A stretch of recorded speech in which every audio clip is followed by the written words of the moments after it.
Survivor's ready. Go! Travis Bogan. Boston Rob and Amber are gonna do it. This is a business trip, as I like to say. You, Brad Culpepper. I'm tired of you and the fucking chicken. You can call me the puppet master. They can be my little puppets. It's not like you're making a deal with the devil here. You get to milk your own milk, I guess. Who the hell voted for me? Chicken. We got enough rocks here, too. We could build a pretty decent shelter just using rocks. I'm supposed to talk Lamb to you. You understand that better? Direct from Hobart, it's time for the only Survivor podcast in Australia dedicated to Survivor, bringing you all the latest interviews, episodes, and opinions from the greatest reality show on the planet. It's Survivor Oz, and here's your host, Ben Waterworth. Hello, everybody, and welcome once again to Survivor Oz as we bring you a very special episode of Australia's #1 TV and film podcast for the second ever time. We are bringing you a listener questions episode. That's right, at least one of you liked it last year, so we're bringing it back again. We have asked you to submit in questions to us, and we've got a fairly decent response, about the same as we got last year, around about the 50 mark, I think we've got here, so we've got a bit to get to, and as was the case last year, we've asked you to ask us anything and everything, and we are going to be 100% brutally honest with our answers. Nothing is off the table tonight. Everything will be answered. And I have 3 Ozlets, just like I did last year. I actually had 4 last year, but we got rid of one of them, to help me answer these questions and put in their 2 cents worth, including Mr. Noah Groves. Hello, Noah. Welcome back to another Listener Questions episode. Thank you. The first one was a lot of fun, and people said more listener questions, or person said more listener question episodes. Yeah, it was a lot of fun last time, so let's hope we don't go down typical sequel routes and make this atrocious, but hoping there's lots of questions from Mr. Michael Huntington again, so that would, looking forward to those ones. Yeah, I hear... Or even Mr. Ock. Yes, yes. Nice to hear from him again. I hear Mr. Ock. Or Willie. Willie, yes, who knows. LaShawn. A gentleman who was also on this podcast last year is joining us again. He liked it so much, he's back for seconds. It is Anthony Rossi. Hello, Rossi, welcome back. Good to be here. Super thrilled. You sound it. You sound like our listeners right now. Like, oh, yay, another one of these episodes. Aren't they interviewing survivors again yet? But you're up early, I'm guessing, Rossi. Isn't it like 5:30 in the morning right now? Yeah. Cool. Awesome. Speaking of awesome, it's a man who wasn't here last year because he wasn't part of the show. He came back because we needed him. It's Cable Brandon. Hello, Cable. Welcome back. Thanks for having me, and I just hope we're not the San Juan del Sur of sequels. What, better? I hope we are.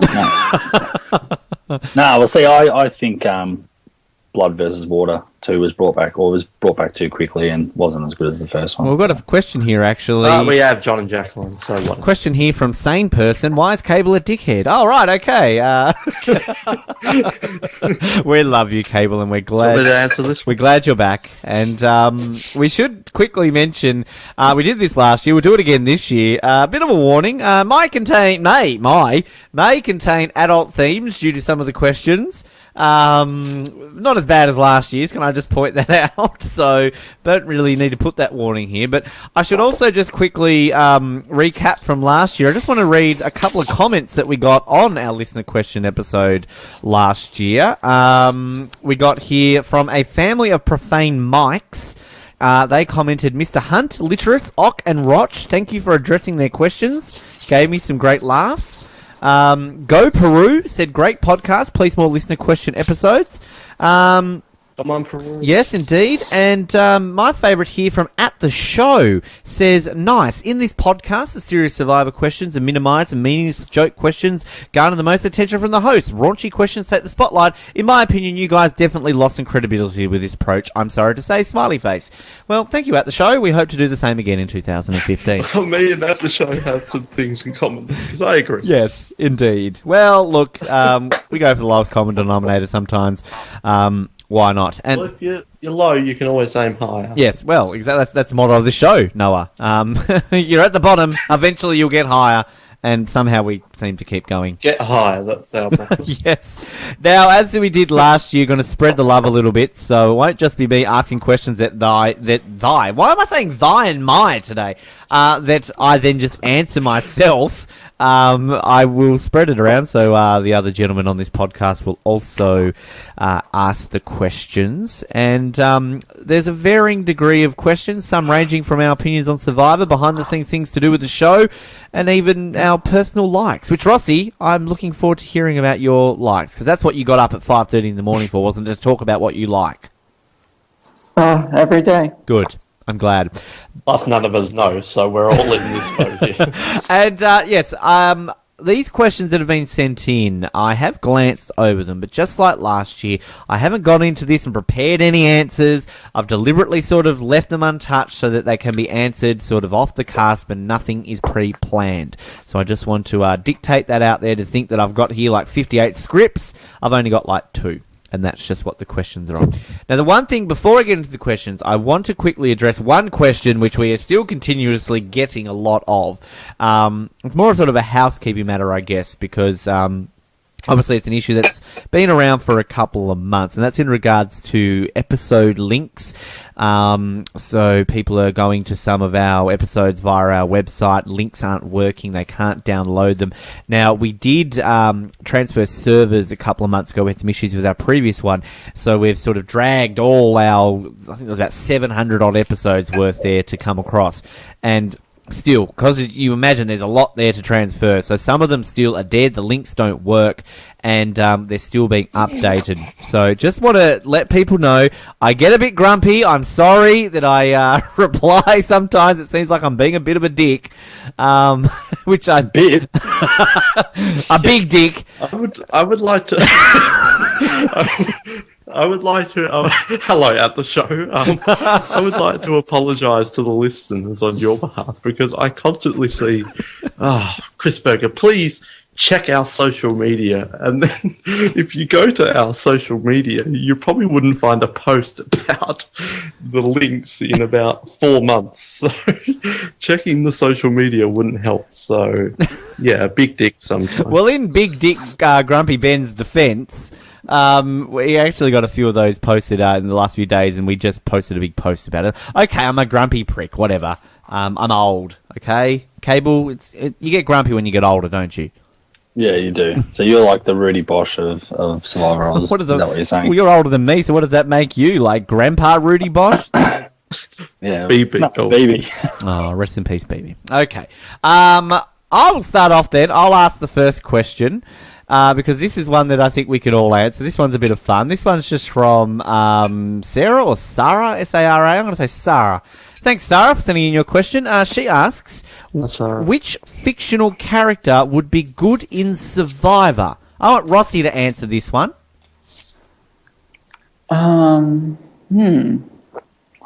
Fictional character? Great answer. What's like the millionaire? The female the female professor from Harry Potter. What's the female? Professor A to Z, female fictional character. Professor McGonagall? Yeah, McGonagall. I could see that. She'd be like a bit of a, loose cannon, bit grumpy, waving a wand out there, perhaps. That's really random, Rossi. I like that. Cable, you got anyone who would be good on Survivor? More so because I've been watching it right at the moment, but Rick Grimes from The Walking Dead, I think, would be fantastic on Survivor. Ooh, he's a bit grumpy, though. Oh, working well with... Yeah, but he knows how to work a machete, though, Noah. Works well with me. Yeah, true. Noah, who do you think? Yeah, the Rick one's not... I've never seen... I don't see many Harry Potters, but the Rick one was good. Perhaps Indiana Jones. Yeah. Because I feel like he would have the physical aspect, but also the social aspect. Like, he's a pretty likeable guy, isn't he? But the one problem, and we share something in common here, is the snakes. Why does it have to be the snakes? So that could be an issue for old Indy, but I think he has the social, strategic, and physical aspect. So I think he could be quite good on the show. Can I just add in for shits and giggles and also plug one of our other shows, James Bond? I hate snakes, Doc! Yes! That is the exact answer I would expect when I say James Bond. No. You wouldn't see James Bond out there in Survivor? He would not have the social game. He'd be good with the women. He would make a cow comment like Jervis. Everything would be sexist, and he'd like end up just doing these one-liners.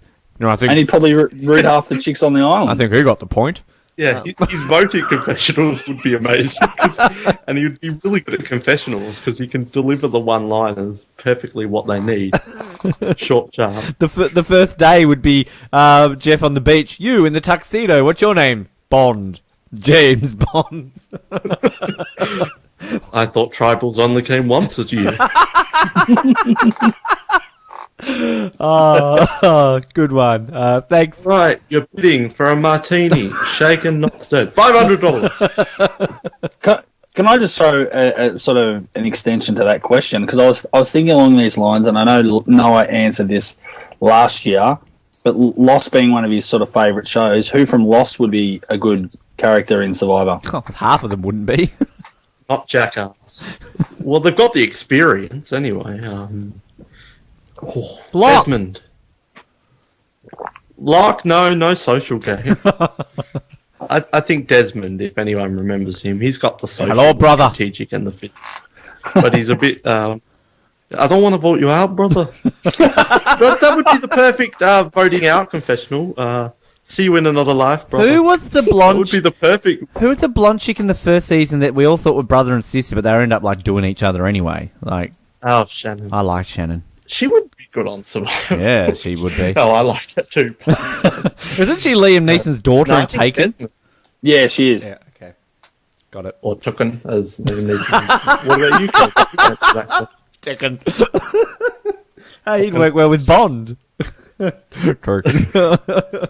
Who do you think from Lost? Yeah, is that to me or Cable?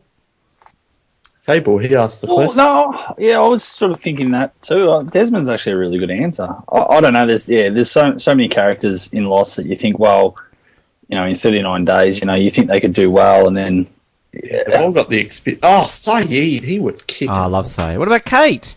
He would. Kate and Sawyer, I think, would do alright as well. Social game. She would piss people off, I think. Well, she'd just end up hooking up with all the guys. Well, she would just follow anyone every time they go off to talk strategy. That's her thing. Just following. Was Claire the Australian with the baby?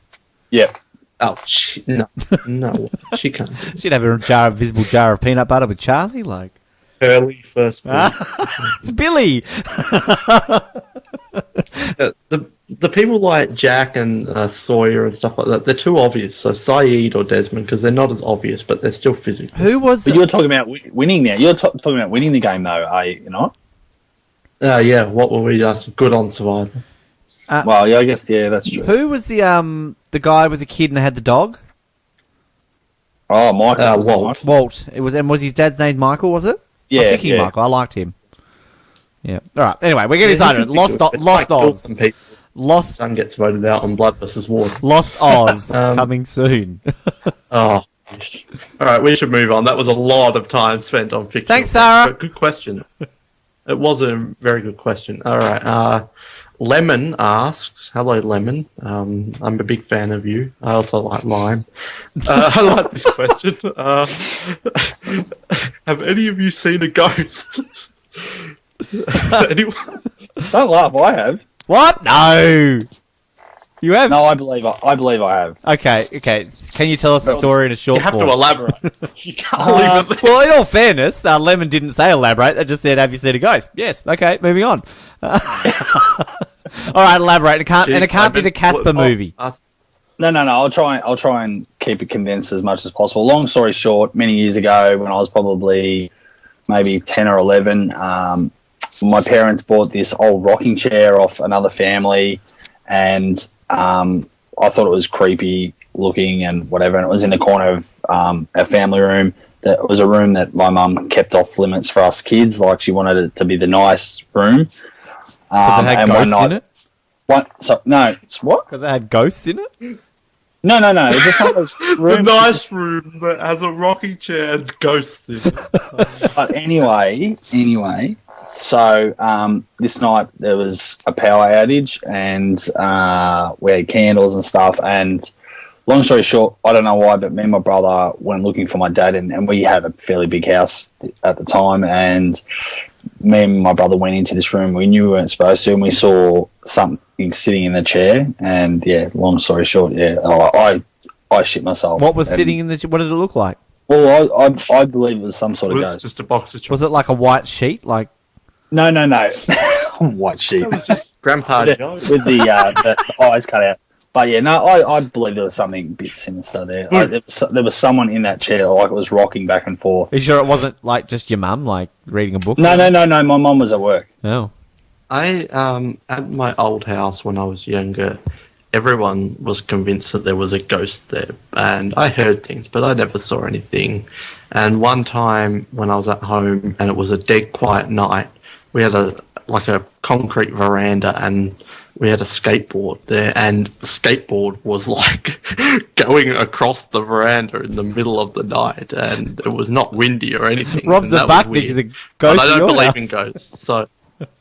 Rossi, have What you? was that? I was going to say Rob Zabachnik was a ghost and he was Never mind, it was bad. It's a bad I don't joke. believe in ghosts, but apparently I've heard a few.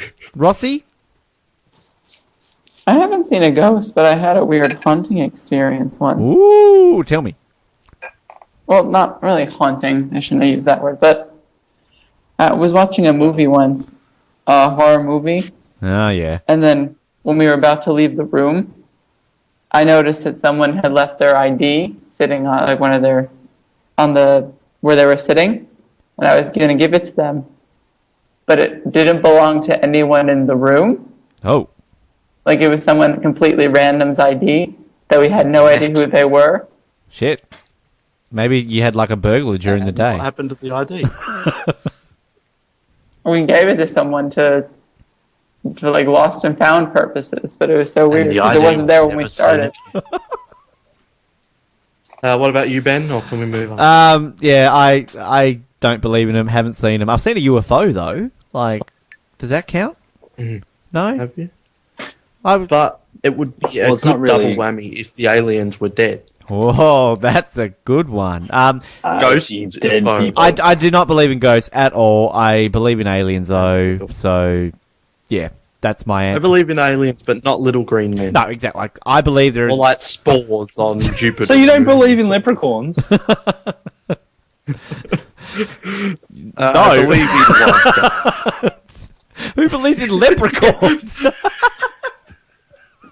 That's what was on the rocking chair. This is the weirdest All right. episode ever. We've like gone from talking. I believe in Yeah, I leprechauns. think we're probably spending too much time on each question, but I like that question. It's funny. Have you ever seen a ghost? Let's combine these next two. Survivor contestant you are most like, and 3 words to describe you. I would say for me, and this isn't even a joke, it's the sad truth, probably Billy Garcia. Probably because he's similar Hispanic. weight range. Well, he plays in a metal band. I play in a punk band. We both like horror movies. Similar weight. Probably would both get voted out early. Hashtag bring back Billy. I don't love Candace, but and 3 words to describe you: fat, annoying, and what's another one? There's lots of words. Fat, annoying, and yeah, arsehole. Oh, you stole mine. That's open. Rossi. Ben. Oh, no, go Rossi next. Survivor contestant most like. Oh, I don't even know.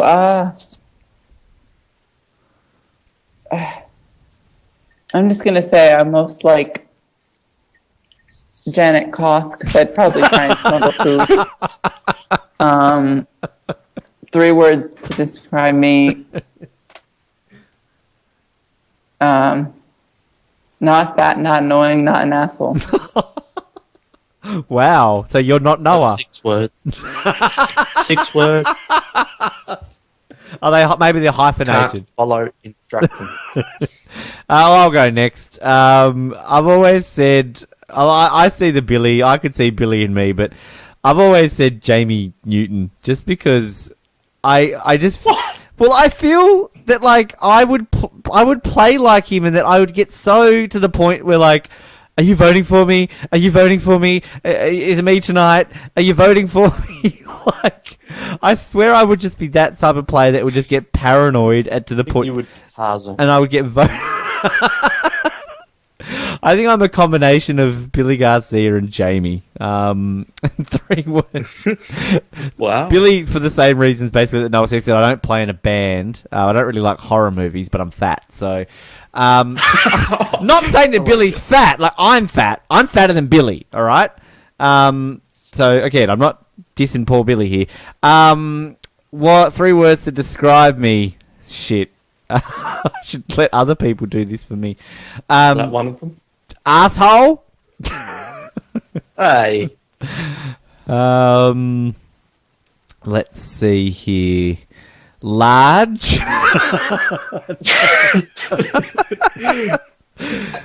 And supersized. What are you saying, Cable? I don't know. I thought you were ordering at McDonald's. And Build-A-Burger, yum. And I would say obsessive, because I get obsessive about things and like pestering people for interviews and shit. So like, yeah, well, whatever. Cable. Survivor, I most like it. That's a bit hard without being probably a bit up myself, but I'd probably say Mr. Rob Sestamino. I'll turn it up. No, because I'm pretty funny. No, well, when I applied for Survivor many years ago, I totally would have tried to play the game like he did. So I think I was before my time, to be honest. But okay, one word to describe you: arrogant. Yeah. No, but also, no, I'm not saying I would have got third. I'm just saying I would have played it that same way he did, because he wasn't a strong challenge beat. He knew his weaknesses, so he worked with his strengths, and that's exactly what I would have done. I mean, I wouldn't have been a challenge, beast or anything like that, so I would have had to have had the social game down, and yeah, that's probably why I've always liked his game, because I sort of see, I'd probably be a similar type. Yeah, so we'll put down arrogant for my 3 words to describe. I'm a bit like you too, Ben. I'm a bit obsessive when I get onto something like, with Survivor and collecting buffs. So it's like, I'll just have 1 or 2. I know I'll have to have 1 from each season. No, I have to have everyone. So things like that I probably am a bit too obsessive with. Other words to describe me, easygoing, and I'll say nerd. I think those 3 are good ones, Cable. Good job. Yeah, Rossi, you've got the next question for us. This question comes from a bird. I'm assuming from the Alfred Hitchcock movie, maybe. How would your audition tape? How would be your audition tape for Survivor? How would your? I'll go first. Look, I don't think there needs to be anything special done for an audition shape, because you just got to be yourself. I mean, that's it. You got to sell yourself, and I don't think you need to go over the top and do extra things to try and get noticed. If you're the type of person they want and you're being yourself, I feel they will get you. So I've only ever applied for one reality show when it comes to actually doing a video, and that was for Big Brother, and I spent the whole time talking to the camera and trying to let them take my blow-up doll into the Big Brother house. So clearly I'm not taking my own advice, and I didn't get in. So there you go. But it's funny. I get the formula is foolproof. Yes. You didn't get in. I get messages from people randomly, like, not like all the time, like maybe once a year or something, people asking me for advice on how to apply for Survivor. And I'm like, why? Well, who am I? Like, no, like, don't ask me. But I usually just like tell them to be themselves, and that's it. So, Cable, you've actually applied for Survivor. Yeah, that's true. That is correct. And we talked about that a few times, and I kind of wish I still had the tape, but briefly summarize what was in the video. Which, if you ever find, we need to see this. Yeah, I don't think we'll ever see the light of day if I ever do. I reckon you've got it. You just don't want to share it. Oh no! Trust me, I'd share it. I'd put it on the Survivor Oz website or something like that. Just, I don't mind. Arrogant. Because if well, Does that word come? no, but in all seriousness, I think it would probably show that it would be time stamped and show that I was willing to lie, cheat, and steal. That's pretty much what I said. No, I said I'm willing to backstab, lie, cheat, and steal. I don't care about anybody else. I'm not here to make friends, blah, blah, blah, win the money. And now that seems probably cliche now, but I don't know if everyone Where's that outgoing coming in? What? I thought outgoing was one of your words. Yeah. No, but I'm just talking about this. Anyway. Never mind. That was more nerd than outgoing. But I did, part of my video, we went out into the bush, and I didn't have a buff at the time, but I had something similar, and I wore clothes. I grew a bit of a beard, so it looked like I'd been on the island for a few days, all that sort of stuff. And I just talked as if we're about to go to Tribal Council. So I interspliced footage of Ogre going to Tribal Council vote at Mitchell, but me explaining the vote and all that sort of stuff, like doing a confessional for that. So that was part of my video as well. So you didn't get on because you used copyright CBS material. Got it. Well, that might be why too. But this guy's brilliant. He's so good. Oh wait, he's used copyright material. Next. I wouldn't have a video because of 3 words: fat, annoying arsehole. Oh. So I don't know what my one. There's no way I would ever be on a reality show. So you wouldn't apply. So if Australian Survivor came back tomorrow, you wouldn't apply. The snakes. Why did it have to be the snakes? Oh come on, you would apply. We'd all apply. I would probably apply, but I'm not getting on. So I'd probably do what you said, just talk to the camera because I'm not getting on. So I may as well not waste my time. Hi, I'm in Snug, and I don't like snakes. Put me on Survivor. Rossi, you've never applied, have you? I did once. What did you do? What was in Rossi's videotape? I think I jumped out of a tree. I don't remember too well. Must have been a very fun time for you. Yeah. Oh well. So why haven't you applied again? Like you just don't want to, or just haven't gotten around to doing it? I don't want to do it. You'd rather talk about it and listen to us? 100%. Beautiful. Okay. Cool. Next question from a bird. We have a different one or the same? People are so thick we've made these up. This one from a cat. Yum, yum, yum, Do you guys have something that you just hate for no reason? Taylor Swift. Rossi. Oh, no. Actually, I do have reasons to hate Taylor Swift, so that's unfair. Yes. I hate. Oh God, come back to me because I know there are things. I hate lots of things. Yeah, I'm sure I've got 100 of them, but I just can't really think. I hate Sunrise, like the TV show. No, but there's reasons for that because I can't stand Koshi. So no, damn you, Koshi, for no reason. I think I have a reason for most. Yeah, I've got reasons that I hate things. Like you could say peanut butter, but it's because of the taste. Yeah, peanut. Yeah, cable. You. So I've got a lot of things I hate. I just have a reason for most. No, hate's a very strong word too. So I think, yeah, I don't really. There's always a reason behind the hate.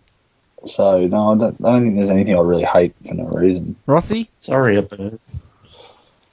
Yeah, unless you live your life through blind rage, I don't know how you could just hate for no reason. Well, this is where we need... I've got it. Medallion of Power. Well, there's a reason behind that because it was shit. Because it was stupid. Yeah, this is where we need Chris. We need Kristen on this episode. Yeah, she would have heaps. Live.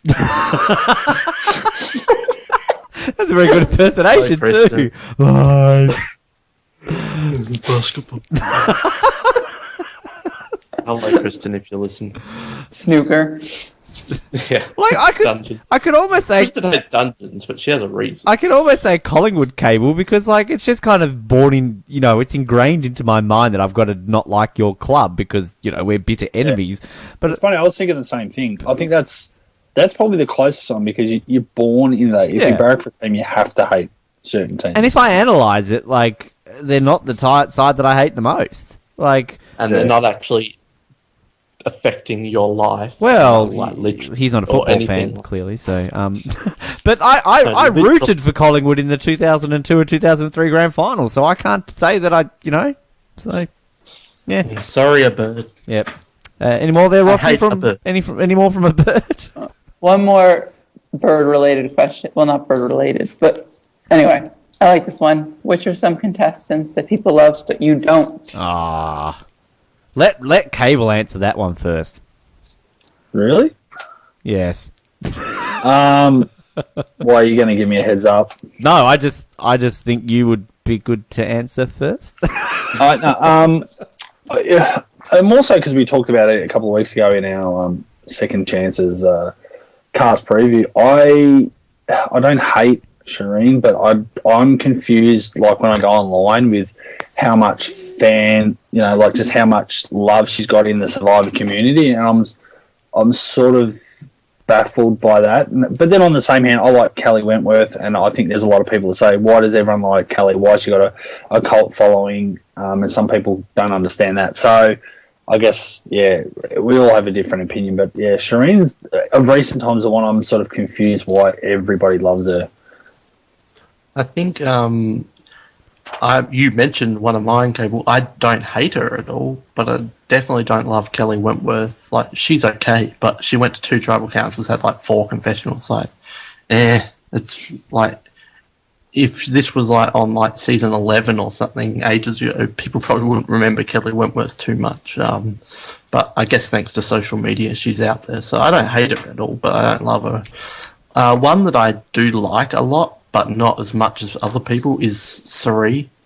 I've got nothing bad to say about Cirie at all. I enjoy her game and her as a character, but just not as much as a lot of people. And then the other two, Parvati and Boston Rob. Self-explanatory. I think they're good players. I'm just not a huge fan of their character. You stole 2 of mine, definitely Parvati and Robin. I should reiterate, this isn't hate, and I don't hate any contestants. Well, that's not the question anyway, is it? I don't hate any contestants, and again, this is just purely based on personal opinions. My personal opinions have changed over the years, interviewing some of these people. I was never been a Courtney Yates fan, and I know she's got such a cult following. My interview with her did change my mind a little bit, but I don't know, just every time I watch it, she just annoys me. She just gets under my skin. Shireen, I would be out there a bit with that one. I want to say no, because Cochrane's not universally loved.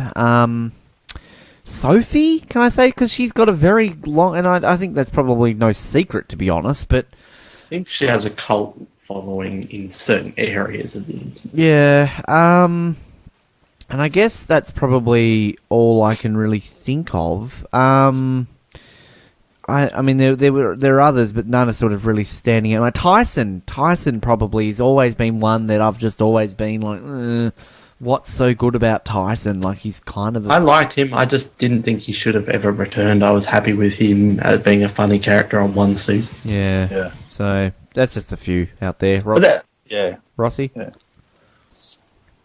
I don't know if I should say it. Hey, we're being open and honest here, Rossi. Shane Powers. Oh. Yeah, you shouldn't have said that. You're probably the reason why he's not on the season. So I voted every time for him. You did? But okay. Good.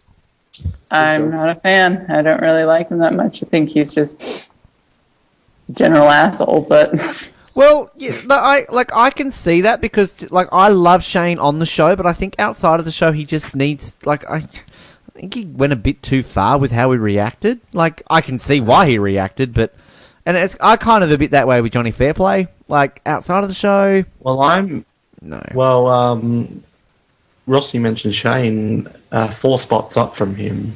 I've never been the hugest Aris fan. Like, I just don't get the Aris thing. He's okay. Like, regardless of his gameplay, I just thought he was a bit of a punk in his season.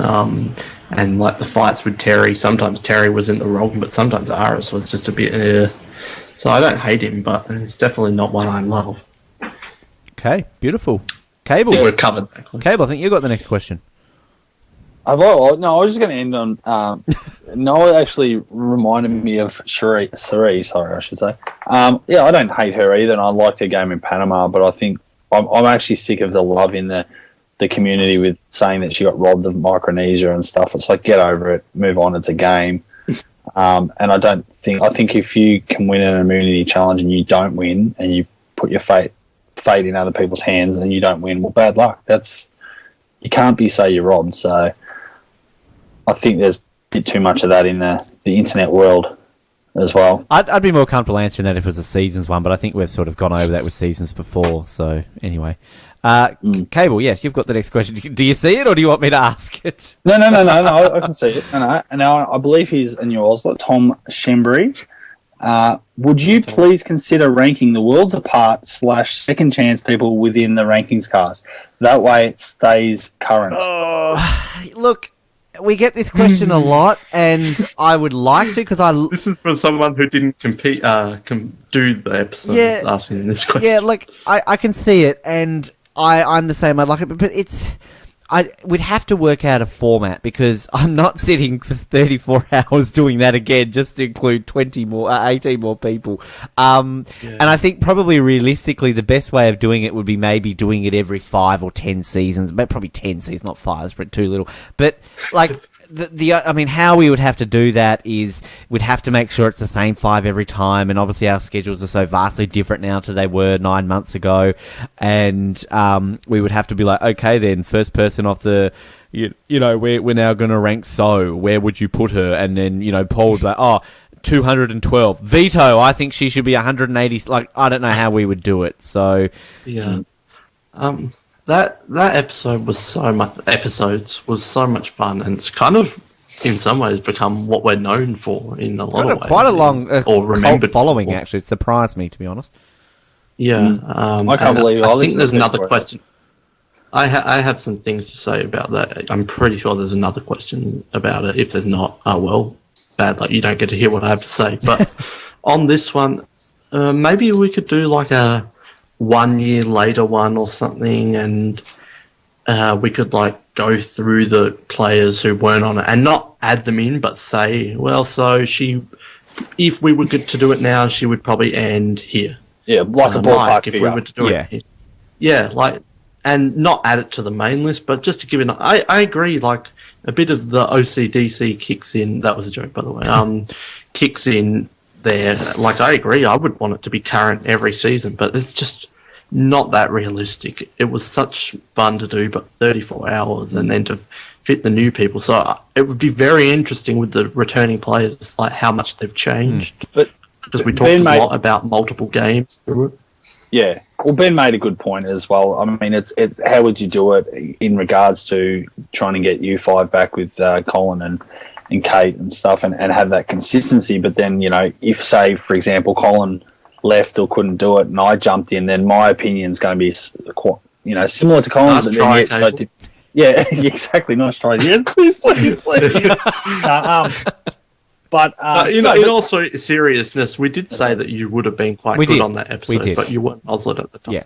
Yeah. But yeah, look, and it does change the dynamics. I know, you know, there was a couple of vetoes that I agreed with, and then there was some that I didn't. And look, I mean, I don't think you guys really want to sit down and do the whole 400 plus people again. It was fun. It was frustrating. It was tiring. It was exciting. I mean, so many words to be doing. And look, I'm not trying to stand up here and... well, maybe I am. I don't know. But, I mean, I don't know of any other podcasts that have sat down and done a 34-hour, basically, one episode, if you really knuckle down to it. I mean, it was just the same thing we did for 34 hours. We just separated it up and separated the recording days. We didn't sit there for, like, a day and 10 hours. I tried to trick someone on Twitter that we did that, and I almost fooled them. And, look, it is... Yeah, and... it is something that we talked about. We went into thinking that it would only take a certain amount of time, and it obviously took a far lot longer than we did. And we look again. It might be something we might revisit in 10 seasons' time. But look, we honestly have no plans to revisit anything to do with it in the foreseeable future. But I sympathise with you, Tom. Yes, but I just don't know. Hey, Tom, an idea for Tom and listeners, feel free to shoot us, send us in, where would you put them? Just as a... I would be interested to read them. I mean... But yeah, maybe 1 year later we could get the old gang together and do some sort of, just a 2-hour episode or something. I don't know. Maybe, something like that. I mean, Tom, as an Ozlet, you could write a fefeature on it, hey, this is where I'd put these people. What do you... there's an idea for you, Tom. There's some work for you.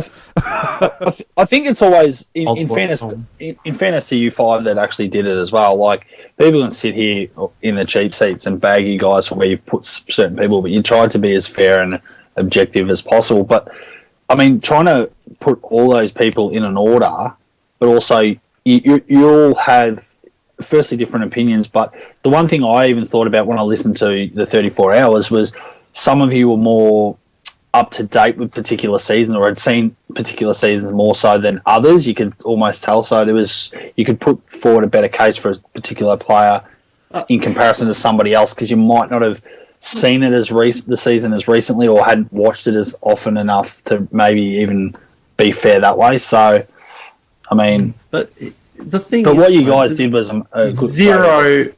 There's zero ways of ever being able to have it completely clean slate. There was Billy Garcia probably made it too far. There was a little bit of personal bias there, not blatantly. We didn't try, we have to get Billy up there, but maybe subconsciously. And recent season, you're never going to be able to do it zero blank slate, exactly, perfectly fair. No way in hell. So I completely get what you're saying, Gabriel, but there's just no way to ever do it. The way we did it was probably the most fair way you could possibly do it. And a special note to Rossi, who's with us, and I'm not saying this in any joking way, Rossi. I mean, Rossi did sit through, I think the majority of it, Rossi, you were there for it as well, kind of doing some stats and tracking in the background. And I don't know if I've ever really thanked you much doing that, Rossi, but thank you. Furiously typing in the box. Yes. So, I mean, Rossi, that experience for you, no doubt, was quite an interesting one, given that you sat there basically for 34 hours and didn't speak. Nothing new. Good point. All right. Thanks, Tom. Thanks, Tom, for the question. All right, I'll go into this next one now. Shannon Fixler, who's a bit of a long-term listener to our show, sends in a lot of questions, and I'm pretty sure he asked a few last year as well. So, hello, Shannon. I've got him on Facebook. He's asked me a few here, so I'll go through these quickly. He says, a number of questions for your upcoming episode. Who did you vote for as Ozlet of the Year? I don't know if that's directed to me or all of us. I'll just quickly say I voted for Noah. So... I can't 100% remember, but I'm pretty sure it was Colin, because he did a lot of editing and interviews in the past year, so I'm pretty sure. You did. Rossi, did you want to answer? I've got your answers in front of me. If you come on, we can zoom professional over there. Noah. Yep, Noah as well, and Cable. Oh no, you were there. Do you remember who you voted for, Cable? I think in the first round, maybe Julian, but I can't remember in the final. You did. Oh, I don't know who voted in the final. No. Okay. Okay. Since you were traveling to the US, this one's obviously for me. Hello, Shannon. We're besties. I have 2-part question. Who are the 5 survivors you feel you have a genuine relationship with and would probably see during your trip? And who are the 5 survivors you wish you were able to hang out with? Well, no hiding John Carroll. I've said that I would say that that's funny. Yeah.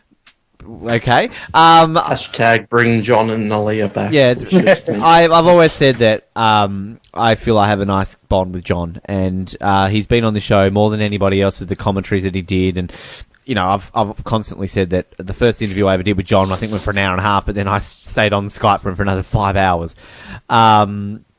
Billy Garcia, you know, we do get along well, and always have him on. Purple Kelly, She's always one to chat, not just to me. She's good friends with Cable. She's friends with Jimmy, who used to be an Oslet. So, yeah, she's got good relationships with a few of us. Gillian, of course, Gillian. Without her, there's no way that we would have this show. And Gillian and I had a chat the other day about, obviously, me being at Reality Rally. So, look, there's a few. Would you say you're good mates with Brian Heidt? Come on. I think... Well, not good mates, but for someone that was mutual respect. Well, yeah, it's funny, actually. No, I was going to actually say that. But like, I wouldn't... I'd like to say mates, but... Like, we don't talk really outside of when I shoot him an email, and he's generally like, yep, well, come on. And I had a nice conversation with his wife. Like, his wife, we've connected on Facebook, because Brian's only social media presence is on Instagram. He's actually just added that. And I had a good conversation with his wife. So, and she mentioned that Brian appreciates me and what I do. So, I mean, that was, I got quite chuffed over that. But, I mean, I'd like to say friends, but I there would be other survivors that I feel I would be on closer terms, like, as in I would generally be able to rock up to America, g'day, how's it going, do you want to go for a drink? And look, I'm probably blanking on a few here, but I mean, there are plenty that, I mean, Troyzan, I might say Troyzan, just because he's always one. Like, there are ones that I feel that I could message at any time to get on the show in 24 hours notice, and they would say yes.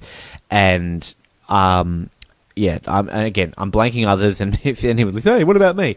And 5 that I would like to hang out with, well, Brian. And fingers crossed that he's going to be at Reality Rally, because there is a big chance that he's going to be there. I've always said I'd like to hang out with someone like Jervis. I just think Jervis would be a cool guy to hang out with. Like, go to his cigar bar. Yeah. And, like, have a steak. Just something about Jervis that I've always just thought, like, that would be a cool guy to hang with. Russell would just be fun. Like, and I'm going to say 5 here that I didn't name in the previous 5, because all those 5 I would like to hang out with in real life. I'm sort of saying ones there that maybe would be, I mean, Tarzan, in all seriousness. Like, how would you like to spend 24 hours with fucking Tarzan? Rodney, like, that would just be fun. I'm just putting names out there. Again, I'm missing a heap, and yeah, I'm just putting it out there. All right, still on. God, it's all about me. Oh, sorry, guys. Still on your trip. Will you be letting Rob Cesternino know that you are coming and are available for a Rob Has a Podcast interview live from his apartment? Probably not. No, to be honest, because A, won't really have the time because we're sort of on a fairly strict schedule while we're over there. B, there would be no desire for him to get me on his show, because why would he want to interview me? Like, in all fairness to what he does and produces, I'm a nobody to him, so I wouldn't expect that ever. That's true. And thank you. And like, I mean, Rob might be at Reality Rally. He's been there. He wasn't there this year, but he usually goes. And actually, last year, Linda, our former Oslet, went, of course, to represent us, and it was put out there on the media list that it said Survivor Oz would be there. And Rob actually shot me a message, and he said, "Hey, you're going to be there? That's great. Let's catch up. I'd love to meet up with you while we're at Reality Rally." And I just sort of had to explain, like, "Oh, hey, sorry, not." So I mean, if he's there, of course, I'm going to meet him. I'd love to meet Rob. But yeah, I would never expect to be on his show. Like, come on, guys. All right, where do you guys get your confessional numbers from? And if it is an official Survivor Oz number, how do you define a confessional? I find it frustrating that each season has a few lists, even if not that different. We get them from Sucks. Yeah, we don't do them ourselves. There's a Survivor Sucks confessional thread, which to us, Noah, is pretty accurate. Like, it's fairly reliable. Well, multiple people do it and match up. So yeah, it's accurate. So the ones that are on our Ozpedia, our very little-known version of Survivor Wiki that no one goes to, yeah, they're just basically what they tally up on Sucks, and that's the only one that I will ever use. I'm not aware that other ones exist that are any different. So, and if you want to know what defines a confessional, they have it all written out there and explained. I still don't fully understand it. I am always asking, what's the 10-second rule again? So, I'm not the right person to ask. And the last one here is asked, have you ever thought of follow-up interviews? I know you have many survivors coming back on your show after they've spoken to you for recaps and such, but I feel like the game is so dynamic and the diehard fan base is always growing that there is always more to ask and learn from some of them. I've thought of them. Yes, absolutely. We've had heaps of people back on episode recaps and Christmas and blah, blah, I think more so probably as in a separate sort of long one. I mean, we did that with Todd. I think he's probably the only one that we've actually ever really gone out of our way to do one because, I mean, I have the utmost respect for Todd. He's one of my favourite players, and I always kind of felt disappointed that the initial interview with him only went for like 20 minutes because it was very last minute. It was literally a text message at 5 o'clock in the morning. He's ready, do it now. And I wasn't going to say no to that opportunity. So I wanted to get him back. He did it. And that was obviously just before all, sort of the bad stuff happened with his life. But look, so you pushed him over the edge. Yeah, exactly. He did Survivor Oz and he became an alcoholic. It's something that I would like to, again, it's a time factor. I mean, there are plenty of people that we've had on. I mean, Bob Crowley, for example, somebody tweeted me the other day saying, what's your longest, what's your shortest interview? And I'm like, I'm pretty sure Bob Crowley's our short, and it is. It's only like a 17-minute interview. He's a winner of fucking Survivor. I mean, look at our Earl Cole interview. It was a 2-hour interview, and he's a winner as well. So, not that one. So, yeah, I mean, someone like that I would like to. I mean, the joke is as much as Gillian's been on the show. Like, our initial interview with her only went for like 20 minutes, and it barely covered. I mean, I heard an interview with her on another podcast. It went for about an hour. She actually gave some really great insight into her game in Gabon and what was going around her. And you might laugh at that, but she did. And I don't know how much I've ever really sat down and knuckled out her game as much as, I do with other earlier boots. So. And learned how she came up with Blood versus War. Yes. So in sort of closing, Shannon, yes, I would like to, but I don't think it will ever really happen. We're sort of more focused on getting, like, if we ever got all of them, and we were like, hey, that Colleen interview we did only went for 2 hours, we should do a 4-hour one now that she's our best friend. Then yeah, we would. But yeah, that was a long-winded answer. All right. I'm going to give Noah the next one to ask. Over to you, Noah. Pope Francis wants to know. Oh, Your Highness. Your Holiness. Yes. Your Highness. I don't know what they refer to him as. Mr. Hello, Popey. Who would be the first person voted out in Survivor Oz? Well, Rossi, you did this, didn't you? Yeah. So who was first out? Who was it again? I don't know, probably Noah. I think I came third or fourth or fifth or something. Yeah, I think you did all right. I don't know. One of the new Oslets, because we haven't got to know them yet. Christian. I would, look, I would say me. That would be a glorious first group. Cable, what do you think? Out of the Oslets, that's a good question. Pope knows how to ask him. Gee, that is a really good one because I'm just trying to think of all the Oslets. And like Noah just said, I think there's a lot of new ones, so getting to know everyone's a bit different. Geez, I'd probably say I'd probably vote you out, actually. So sweet, Ben. Cool. I take that as a badge of respect. All right. You have to name your. Oh, here's one for you, Cable. You have to name your baby after one survivor. You jumped a question. You jumped a question. Yes, I know. I'm going to combine 2 and 4. Oh, okay. Calm down, Cable. You'll get voted up first. Jump the question. So I did. That was my Jamie Newton. Obsessive. I would name my baby Cowboy. Well, Cable just literally had to name a baby, and you actually asked us in our group, like, what of the following Survivor names should I use? Yeah, I was kind of a little bit taking the piss, like that. We already had a completely different name already in the bank, but yeah, I sort of wondered. I always wonder if I would get a name from Survivor, but no.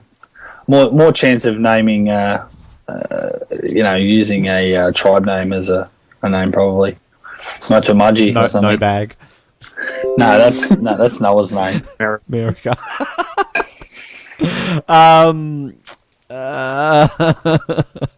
I don't know. Jatia.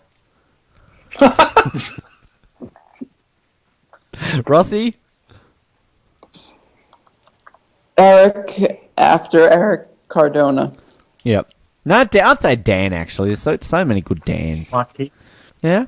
Phoenix, yes? Yeah, one of them. Richard. No, a bit common. Sounds a bit like... Colby. No, Charity did that. Lex. I think Lex is a cool name. Alexis? I like a name Alexis. That works on 2 levels. Yeah. Yeah. All right. Skip to one. Who is the sexiest contestant in Survivor Second Chance? I'm glad he said chance and not chance because it's not called that, people. And also, who is the funniest contestant in Survivor history? Oh, God. Sierra's the sexiest one on Second Chance. No. Yeah. MILF, what? Cass. No. Kelly Wentworth. Yeah. I'm saying Sierra. I'm gonna say Kelly Wentworth, and funniest in Survivor history, Janet Koth. Hallelujah. That's the wrong one, but No, same season though. No, funniest. Oh God, look, I love me some Rodney, but like you got to go like Big Tom, like Boston Rob was funny. Keith, how am I forgetting Keith? I've never laughed so much in my life. But he was unintentionally funny though. Tarzan. Yeah, but that's not the question. It's funniest. Tarzan. Tarzan. I don't think I've laughed so much more in my life ever. Oh God, you know how good Second Chance would be if it was Tarzan and Keith on the same try. I showed my brother who hates Survivor a Best of Tarzan clip, and he was pissing himself laughing, and he hates Survivor, so I think it has to be Tarzan. And we also got to hark back to a bit of Greg, like classic Greg. Like Greg was just before his time, so. Yeah. Rossi, what do you think? Funniest? I don't know if it's funniest, but I really think Sue is quite funny. Some of her quotes and one-liners. And her vote that she can't sell. Yeah, sauna. It's almost as bad as Wrigglesworth.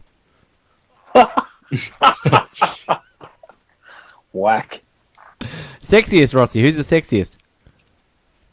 Amber. I'm just going to say the top 2, Monica and Steven. Okay. Monica and who? Monica, yeah. Yeah, I forgot Monica. Steven. No, but who did you say? What was the other one? Monica and Steven. Steven.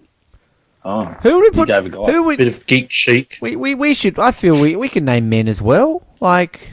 Oh, okay. Let's do that too. As we go silent.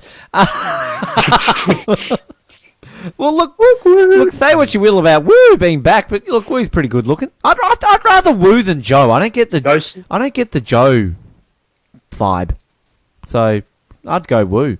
Come on, Cable, answer up. We're going very long for this question. Oh, Jesus. At least on the Pope. I was going to say, I was very... I was similar to Ben. I would have said Kelly Wentworth hands down, but also I don't mind myself a bit of Monica Padilla. I didn't figure them out. Jeremy's pretty sexy. Yeah. Jeremy, I can't even think of the blokes. Yeah, we'll just stick with Jeremy. And what was the other question? Oh, funniest. Yeah, I had Boston Rob, Rob Sestonino. You've mentioned all of them, but there's one other. Oh, Lacey. Lacey's just unintentionally hilarious. Lacey's gold. Yeah. And there was probably one other or two. There's definitely people you sort of, not that you forget them, but there's so many people to think about. And so clearly Rossi dissing Shane before has made us all forget Shane. Okay. Cable, you're asking the next ones here. Yeah, okay. So Tom White has 2 questions for us. Thanks, Tom. Question 1 is, if Parvati won Heroes versus Villains and became the first 2-time winner, where would she rank on an all-time scale? 1. Yeah, look, Sandra's up there, then Parvati. Yeah, look, no disrespect to Sandra, but I think Parvati would be better two-time winner than Sandra. She played a great game in Heroes vs. Yeah, and look, I've always been a bit harsh on my or whatever to Parvati, but yeah, like it's not to say she's not a good player at the game. And the only detractor that would take away from Parvati as a two-time winner over Sandra, of course, she would have won twice out of 3 games rather than Sandra's 100%. But I think Parvati's two wins that she would have won would have been better 2 wins than Sandra's, if that makes sense. So, yeah, look, I would probably say if Sandra's number 1, then Parvati would be number 1. Would you agree with that, Cable? Oh yeah, absolutely. I'm like you. I'm not a massive Parvati fan, so this is no bias. But I think she's been, in recent times, one of the better players. And I still think I'm still very fuzzy on the whole Heroes versus Villains finale. I think Parvati definitely had guilty by association with Russell. That probably hurt her, and I think she's even said in interviews, I think it was just a foregone conclusion that Sandra was going to win because it was just an anti sort of Russell sort of thing. So I don't know. I'm more in the Parvati camp because I want to see a player that can win some challenges and do some manoeuvring, not someone that really struggles through and just slides through, I guess. So. Rossi? Yeah, I think you win the most, you're the best. If Jonathan Libby came back and 2 more times and won 2 times, he would be up there at the top. I don't care how bad the win was. He won twice. You automatically deserve it. I don't personally agree with the whole 2-2 thing, like necessarily makes you automatically the greatest, but I'm just going on the vibe of where, say, a rankings cast, for example, that if Sandra's number 1, based on that, Parvati's number 1. And again, I personally don't agree with winning 2 makes you the best. But look, just going on that logic, I don't think it changes. Can you? Where was Parvati? Where did she finish up in that rank? 9th, 8th, I think. She 9th or 8th. I put her up, I believe. So anyway, top 10 somewhere. Yep. All right, so higher than Boston Rob. I was just going to say. Sorry. Okay, so yeah, that's controversial to say the least. Okay, so question 2 from Tom. If Rob Mariano wins All Stars and never does Redemption Island, where does he rank all time? A lot higher than 11th. Top 10. Well, I was going to say, but the thing is, if Rob wins All Stars, I don't think he comes back ever again. No. Maybe Heroes Villains, but he doesn't need to come back for Redemption Island, does he? Top 10 somewhere. Top 10, yeah, I agree with that. I've always said that about Boston Rob, and I think his All-Stars game is hands down better than his Redemption Island game. I think he was the best player that season, and had he won that, I would easily, and I have no hesitation to rank him in the top 10 winners of all time. I rank him so low as a winner, based purely on the season that he won. Yep. Top 10. We all agree, Rossi? Nothing different on that? No. Cool. All right. Rossi, your question. Mark Salcedo or whatever. You. Thanks for the question. Whatever, you. How would you rank the Johns you want to see most back on a second chance season? Based off Rocker, Fincher, Kenny, Carol, Mish, and Cody. That's a good list of Johns. That's a good question. No fair play? I'd say Carol. Carol first. Yep. Well, he's returned. Carol first. Mish second. Rocker third. Cody fourth. Fincher fifth. Kenny sixth. Carol, Mish, Rocker, Fincher, Cody, Kenny. I will say, John Carroll for sure has to be number 1. I'd probably go Rocker second. I just think he just would bring a different element to the season. Mish obviously third. Fincher, I think, is a bit underrated, and I think it's hard to know. He's in a season where you had a massive character in, firstly, Russell, but the other great characters in Shambo and Dave Ball and stuff. So I don't know if we got to see a lot of John Fincher. Cody, he was a good character too, or a good player. Kenny, we don't need to see again.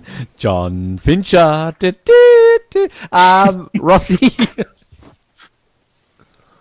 Mish, Carol, Kenny, Cody, Fincher, Rocker. Cool. Rocker last, all right. Gee, Kenny. All right, where will I go next? Let me ask one here. Let's go with a long one. Okay, Tom Shetty. Hey guys, I have 2 questions. Would you consider doing a rankings of the seasons like you did with the cast? I know you do it for the Oscars, but I think it would be interesting with an elaborate discussion. That's not a bad idea. I don't think we need to, based purely that we have that. Far too subjective. Yeah, and not that the contestant players isn't subjective, but just there's so little seasons and so many people. Everyone's listed different. It's more personal, yeah, exactly. And I think the next one that we thought we could do would be tribes. Because there's been. I'm on the bandwagon. There's about 80 tribes, is there not? 100. Well, I mean, there's an option. But yeah, look, I don't think we would ever do that based purely on what Noah said, and also we have that as an Oscars category every year. And in regards to the rankings cast, his second question here, do you think that it has affected people wanting to come on your show? I can't wait for this episode, guys. The first one was great fun. No, because I don't think they know about it. Yeah, I think, and again, except for Zachary Chong. Well, I was going to say Zachary Chong ruined that. We'll get to Zachary. But look, I think. I mean, Billy's probably the only one who listened to it because, and I'm not even like trying to throw shade on Billy because I know he did listen to find out where he came in. But I think for the most part, nobody knows about it. I mean, when Zach asks the question, they're shocked as to where they. I mean, fucking listen to Jonathan Pennett's reaction, like it's gold when we did the recap with him during Worlds Apart. But yeah, no. In to answer that, no, I don't think it has any effect. So, and if it does, sorry. But yeah, all right. I'll just ask another quick one here, and then we'll go there. Oscar, not Oscar. Oscar. Which do you prefer, chocolate or cheese, chess or checkers, Batman or Superman? And if Jeff Probst died, which player would you want to host the show? Why does Jeff have to die? Like, what if he just left? That's such a morbid question. All right, quick fire here. All right, chocolate or cheese? Cheese. Cable, what would you have? Chocolate. Noah? Chocolate, but I absolutely love cheese. Rossi? It's close, but chocolate. Chess or checkers, Rossi? Checkers? I don't know. Chess. Cable? Chess. Noah? Fun fact, I've never played a game of checkers in my life. Really? And never. And I enjoy chess, but I don't have a board and no one ever plays with me. I don't know anyone who likes playing chess, but I enjoy chess. I just never play it. Never play chess. I like chess, but I'm not intellectual enough to actually be good at it. I love checkers. I prefer trouble. Checkers is fucking fun. I've got to make you play checkers next time you come over here. Do you have chess? No. Oh, we actually, play next. I might. Somebody gave me a chess ball, but I don't know where it is. All right, this isn't the episode to plan your night out. Hey, we're trying. We're not going to be playing chess at a night out like a pub. Yes, we're going to play chess. Batman or Superman? Superman. Cable. Batman. Rossi. Batman. Noah.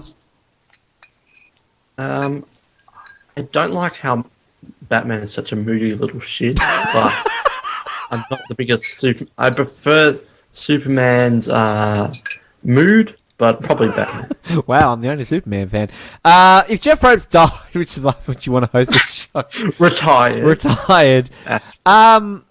Colby, I think, would be a good host of Survivor. Jonathan Penner would be a great host of Survivor. I don't think. From the female side of things,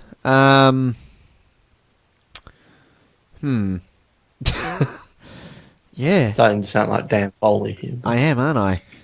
Well, it's tough. I don't think we're being sick. I don't think we're being sexist, but I've never even really thought of a female host. I think the go-to one people would say Parvati, and no disrespect to Parvati, I don't think Parvati's a very good TV host. I'm sorry, I don't. I think Jenna Maraska. Jenna Maraska's a better host than Parvati. We've said a lot about Jenna Maraska's hosting abilities. So this question always comes up. I don't think any Survivor contestant would be good. People always say Penner, Colby, Rob Sestonino, Parvati. No, I don't think any Survivor contestant can do the job that Jeff does. I don't agree with that 100%. Okay. Oh, and look, I know where Noah's coming. We don't have. Sorry, I know where. No, I know where you're coming from too. No, I'm not saying that they'd be great either. That they might actually be terrible, but I think a Survivor player would still have better insight in how the game operates behind the cameras, and from a production point of view, that they might understand a bit better and actually be able to jump straight into that role. I know it was more, but the question about Jeff Probst dying, but I think maybe that's the person asked that because they know something's about to happen. Or they're psychic, or they're about to murder, and they're just sitting out there with their sniper rifle right now, waiting for our response. It's CBS. If Jeff Probst was to die, who do you think would be a good host? Green Bucks. Billy Garcia. I could be totally wrong, but I've always, maybe because we've mentioned it a few times or something similar, and I think there's a general feeling in the community that if Jeff Probst wants to retire, then Survivor will cease to exist. So for it to keep continuing, you'd kind of think that something would have to happen, like him dying, for them to continue with somebody else. As I've always said, I think if Jeff Probst leaves or dies or whatever, I think Survivor ends on CBS. I think it could necessarily be picked up somewhere else. But I think Richard Hatch would be a great host. Yeah, I can see honest. That. And we've talked about that he was rumoured to be the host for and lobbied for the role to do that for the Australian version of the show. So I think he would be good. Keep Lincoln Survivor second chance. Rossi, do you have anyone to add? Ethan's on. Yes. Ethan's good. I'd say that. Good one. All right. You just need someone a bit plain who's not a character. Like, you couldn't have Dan Kay or a coach. Or, Dan Liu or something. Dan Liu! Hey, it's Dan Liu, and I'm a host for you. Leaf! But don't you think, like, say, Rob Sestonino or Richard Hatch would be very good? They don't have to... They can be themselves, but they can ask the hard questions. I don't know if Rob... People will say that I'm being bitter, but I think Rob Sestonino would be a horrible Survivor host. I think he is a very good podcast host, so don't jump down my throat. I think he's a good podcast host, but that's a podcast. Yeah. Jeff Probst isn't a good podcast. Jeff Probst could be a terrible podcast host. It's a completely different job, and I think Rob is great, but he's a joker, and you can't have... Like, Jeff Probst makes some good one-liners, but Jeff Probst isn't like a joker, joking around and stuff like that. So I think Rob's a great podcast host. I agree with that. Not for Survivor. I agree with that completely. And like any funny Jeff Probst moments aren't like, I mean, Survivor isn't a comedy, and they're on the fly. They're not planned. It's not light. Not that Rob plans. Yeah, jokes, but Rob goes into the show wanting to make. But jokes. you're right, and that's what Rob does, and that's what Rob's great. Rob. I can't see Rob sitting there at Tribal Council and grilling someone the way Jeff Probst does, and that's what people would want from a Survivor host.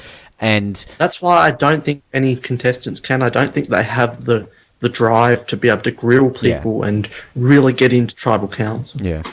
Anyway. So it's not just Rob, all Survivor contestants. Yeah. All right. This next one comes from Blake. Bit of a flashback to the brink here. What is your favourite type of cheese, and do you scrunch or fold? Scrunch, and don't really have a favourite type of cheese. I like a lot of cheese, but anything spicy does it for me. I haven't done this show in 9 fucking months. I never thought I'd have to hear these questions again. Brie/Camembert. I read about what the differences were between them. I don't believe it. I think they're exactly the same cheese. They just market them differently to make more money. They both taste the same to me. And I fold. Cable.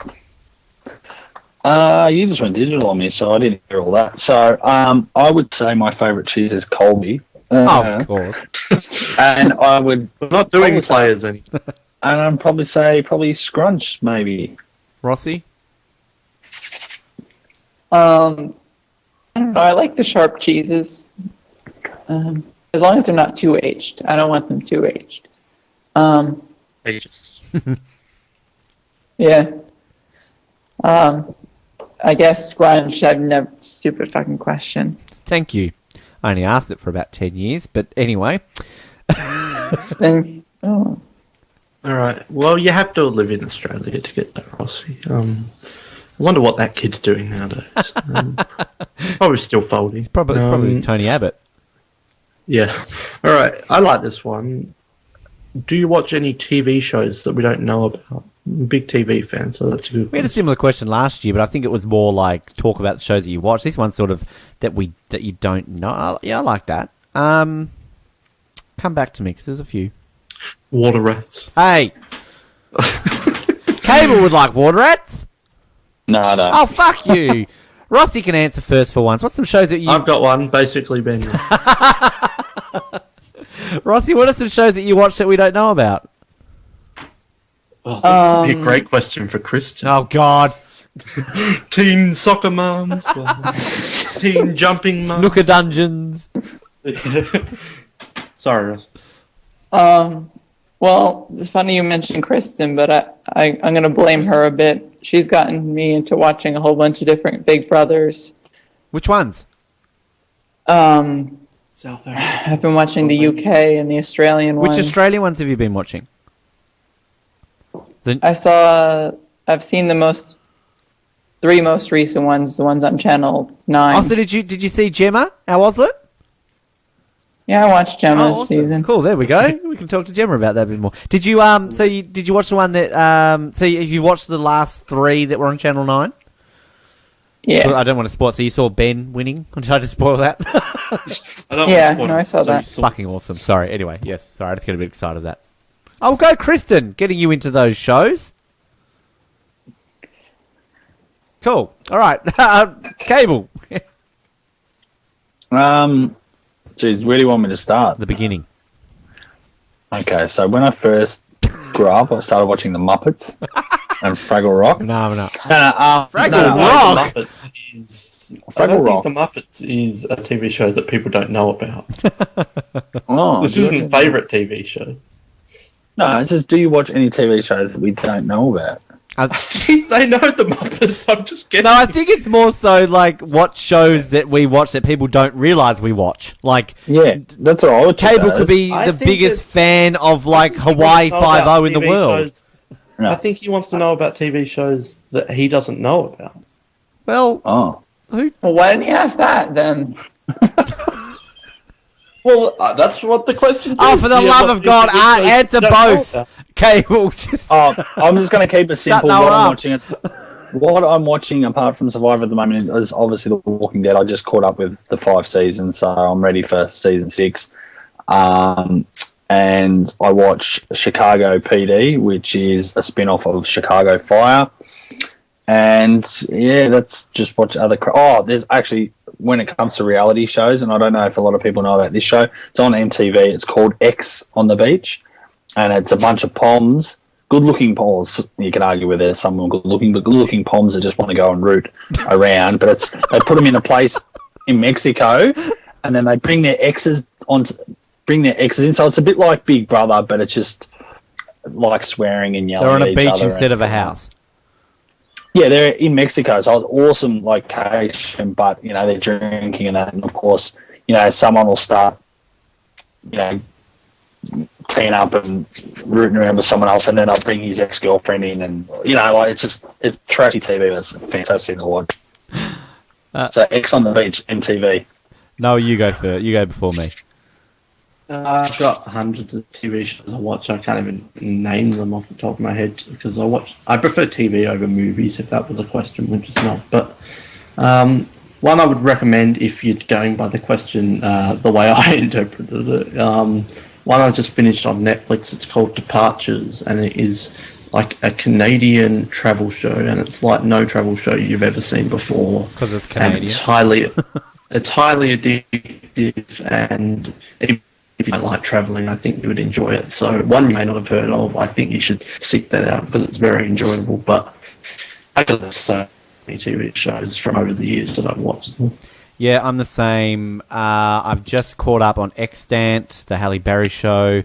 I gave up. I gave up on Under the Dome. Oh my God. Me too. It got cancelled, didn't it? Oh, please, hopefully. Yeah, I think it got cancelled by just a little bit. Fucking hell. I'm just about to start watching a show called Unreal. It was recommended to me by a girl at work. It's a I've read about. It's basically Benry. It's basically like I think it's a drama / I don't know. I think it's more drama, but it's like based on behind the scene, like a crew that's behind the scenes of like a Bachelor style show. So like they're there like rigging the show to make like more scandalous for TV and things like that. So I'll keep people updated on what that show's like. And look, I mean, my favourite TV show of all time, Third Watch, is something that nobody ever watches, so I just always put that out there. Please, people, watch it. It's a great show. And you were saying Chicago PD and not Chicago Hope, Cable. Do you remember Chicago Hope? Yes, I do. The rip-off version of ER in the 90s when medical dramas were all the rage. God, that was shit. But, yeah. I highly recommend people watch Fargo Season 1 based on the movie, because Season 2 is starting soon. I would almost put the argument out there that it's better than Breaking Bad, although people will shut me down for that. But it's amazing. One season of television, and the second season is all new characters, so you don't have to catch up. But just watch the first season. It has a beginning, middle, and end, and it's amazing television. I highly recommend it. Can I just sell one out there, which I know has got a very strong fan base? American Horror Story, if you want something a little bit different. Yeah, that's gone to shit. Well, I disagree with that. I thought the fourth season was great. So, and the fifth season's looking amazing. And Ryan Murphy's got some great new shows coming out. Shouldn't be called American Horror Story. He's got some, what's his new ones coming out? Screen Queens, and he's doing the American Crime Story, and he's got some really good shows coming out, Ryan Murphy, and I just love him. Anyway. Yeah. No, well, you just said something. I think that starts in September, Scream Queens, which will be a good show, which I'm looking forward to. There's a TV show of the movie Scream that hopefully will get shown here in Australia sometime soon. I watched it. No good? Okay. Not really. And for those fans out there, there's actually a new Muppets TV show as well. And they've kind of no. They've changed it up enough that it's very much almost like, well, it's more like kind of like The Office a bit, like the way it's set up. Isn't it more like 30 Rock? Because aren't they like behind the scenes of a late night show? I kind of got very much 30 Rock vibes from that synopsis. Well, yeah, 30 Rock maybe. The Office. It's kind of they interview, and the Muppets have confessionals and stuff like that. So Muppets have confessionals. and Kermit. Well, you know what I mean. They talk to the camera. They have their own. Who had the most confessionals in this episode? Yeah, but it looks quite smart. And Kermit has a new girlfriend. They've created another pig. Yeah, he likes his ham. Yeah, so that's a bit of TV to scratch the surface on. But feel free to hit us up if you have more TV discussions, because I could go on and on. All right, last one from Blake. Quickly, Ben. Well, this one's an interesting one, because I would argue the Rankings cast is probably our most serious episode that we've ever done in the history of Survivor Roles. But Ben, what do you think of the funniest ranking cast moment? Oh, God.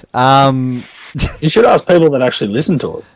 Well, I had no choice but to listen to 34 Hours because I was there. But look, there was a few, but the funniest bit that stands out, and I think you all probably are thinking of the same one, when Kate hung up and then Paul came in with a quick, like, how old is Kate? Like, it was just so, like, quick to the point, perfect timing, and as I always say, comedy's about timing, and it was just great.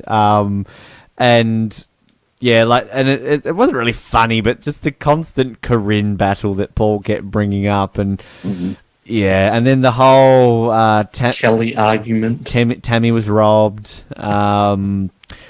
Yeah, look, I agree with Noah. It was probably the most serious we've ever done. So, it wasn't like, if you ask me funniest moments from other episodes, that's a different story. But yeah. Personally, for me, I thought one of the funniest moments you guys had in the 34 hours, I think it was when Kate got vetoed 3 times in a row or something. And that was kind of funny because you're all embarrassed. You didn't want to veto, but you had to do it, and it was quite funny. Poor Kate. Yeah, I felt bad. All right, Cable. Oh, well. All right. So these questions are, I think, pretty much quick-fire ones from Nick. Thanks for that, Look, Nick. just, The question would be coffee or tea? Coffee. Hands down, coffee. Hate tea so much. Rossi. Same. Medium tea. Oh. No one's laughing because no one doesn't get how funny that moment was. That's from McDonald's, isn't it? Yes. Anyway. Oh, God. Hands down. Yeah, anyway. I'm actually tea these days. The last 4 years, after 12 years of making coffee, I don't drink coffee anymore. So. I would say I don't hate tea. I actually, growing up, used to drink tea before I switched to coffee, and randomly I'll be like, oh, it's like 11 o'clock at night, I want a hot drink, there's no chocolate, I can't have coffee, so I'll have a tea. Oh, it's dinner time at McDonald's. I have a tea. But, yeah. My burger. Coffee all the way, no doubt about that. Okay, so the second part, the next question is, what did you fear most, snakes or spiders? Did? You mean do? Like, yeah, do.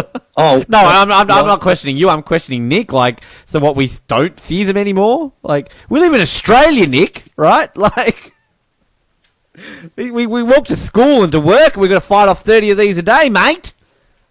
Spiders.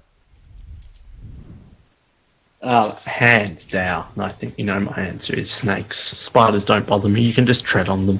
Snakes, you can't tread on. I'm the opposite. And just a little tiny side story. Once I was in a river and I was chased by a snake in the river, and I've never swum so fast in my entire life, and it was terrifying. So definitely snakes. I'm not scared. Who were you, Ian Thorpe? How did you outswim a snake? Well, it's called adrenaline. And I want some more of it because it was. I can actually imagine Jeff Probst commentating that event. You gotta pick it up. Noah getting chased by a snake.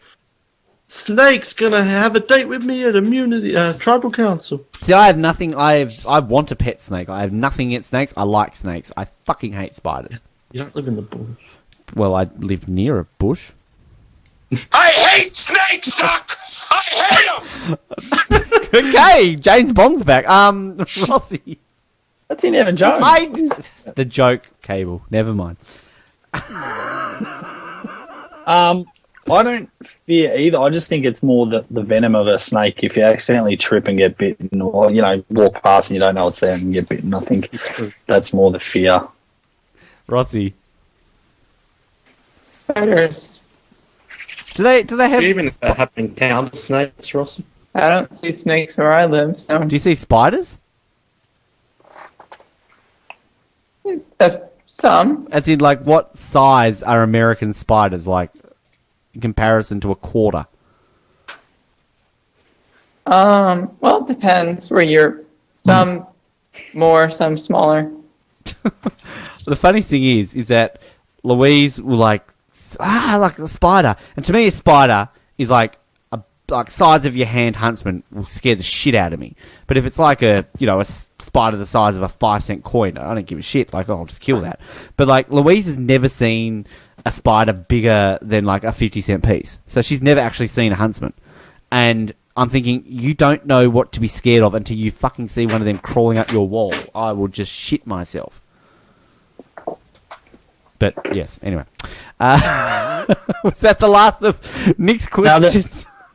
Sorry, Nick, is this from Chester, was it? Well, I don't know. There's more than one Nick in the world, so probably. Oh, okay. Nick, I wouldn't say. Okay. And the last one was Twitter or Facebook? Oh, that's a good one. They're both so unique. Facebook, just because you can poke people. No, I don't poke people. Facebook's more like, I don't know. I can scroll through Twitter and get a bit bored after it. Whereas Facebook, you can read and get into it a bit more, I guess.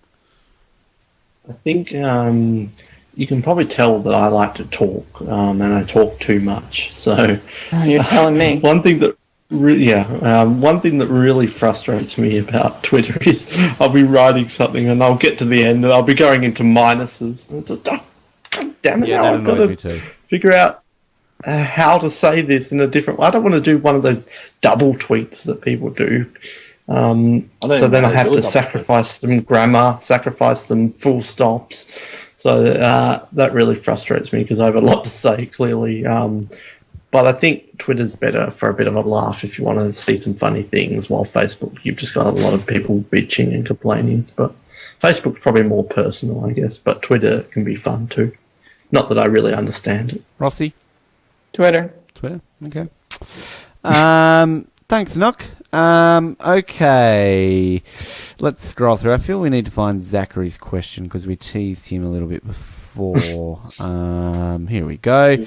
Zachary Chong. Hi, Zachary. One of our long-term listeners. Always communicates with us. Hello. Big shout out to Zachary. Do you listen to other podcasts? If so, which ones? I listen to Survivor Historians. That's probably about it. I just enjoy I enjoy the content that they put out. It's a good podcast to kind of drive to work to because I think it's a good discussion, and I like how it's structured and how they do it. I don't really listen to others. No, not by.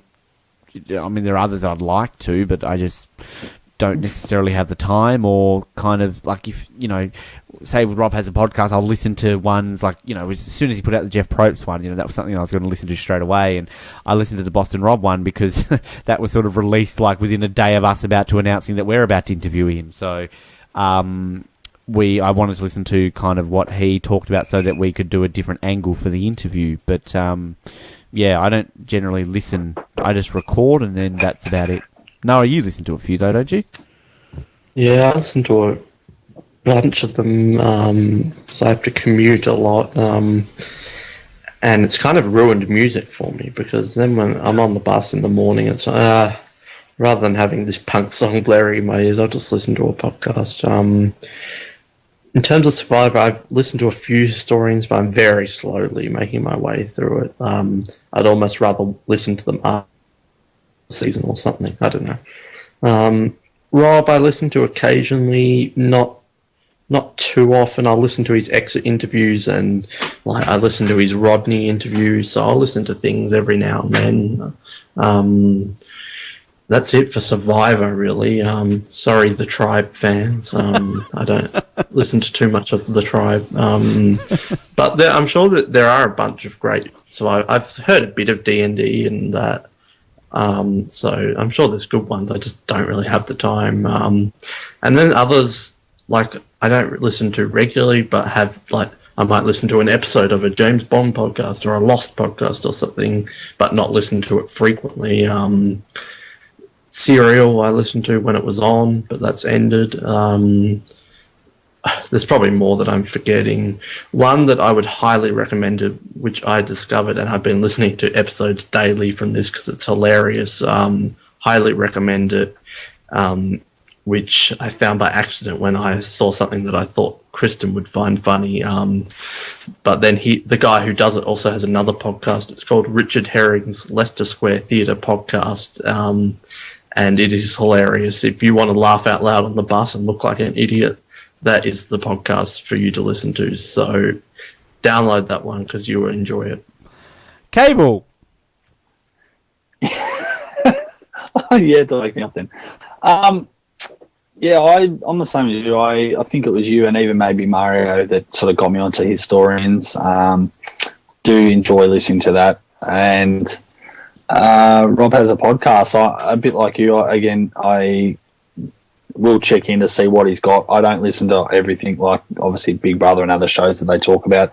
I'll just tune into the Survivor related stuff and have a listen and have a bit of a laugh. But and to be fair, I'm not having a go at any other Survivor podcasts. But I just don't know enough about the others to not waste my time, but you know what I mean, look, listen around. I just stick to the stuff that you tune out, Ben, and Historians a little bit, and Rob Has a Podcast a little bit as well. Rossi? I really don't listen to much at all. Sometimes I'll listen to some Survivor stuff if I'm... Sometimes? You were like our only listener. Oh yeah, I listen Yeah, to Survivor well- Rolls occasionally. Thanks, Noah.